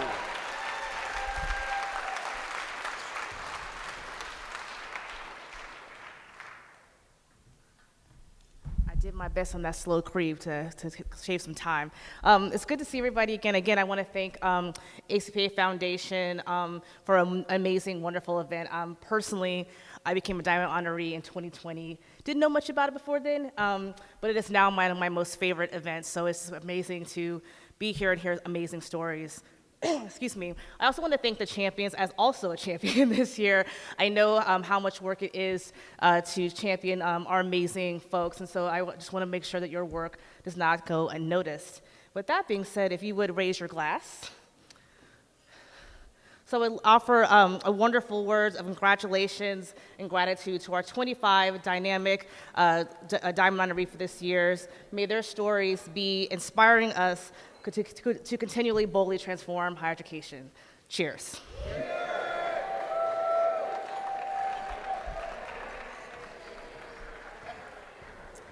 Thank you, Dre, and this officially closes our ceremony. Thank you all for coming. Be well and enjoy the end of convention.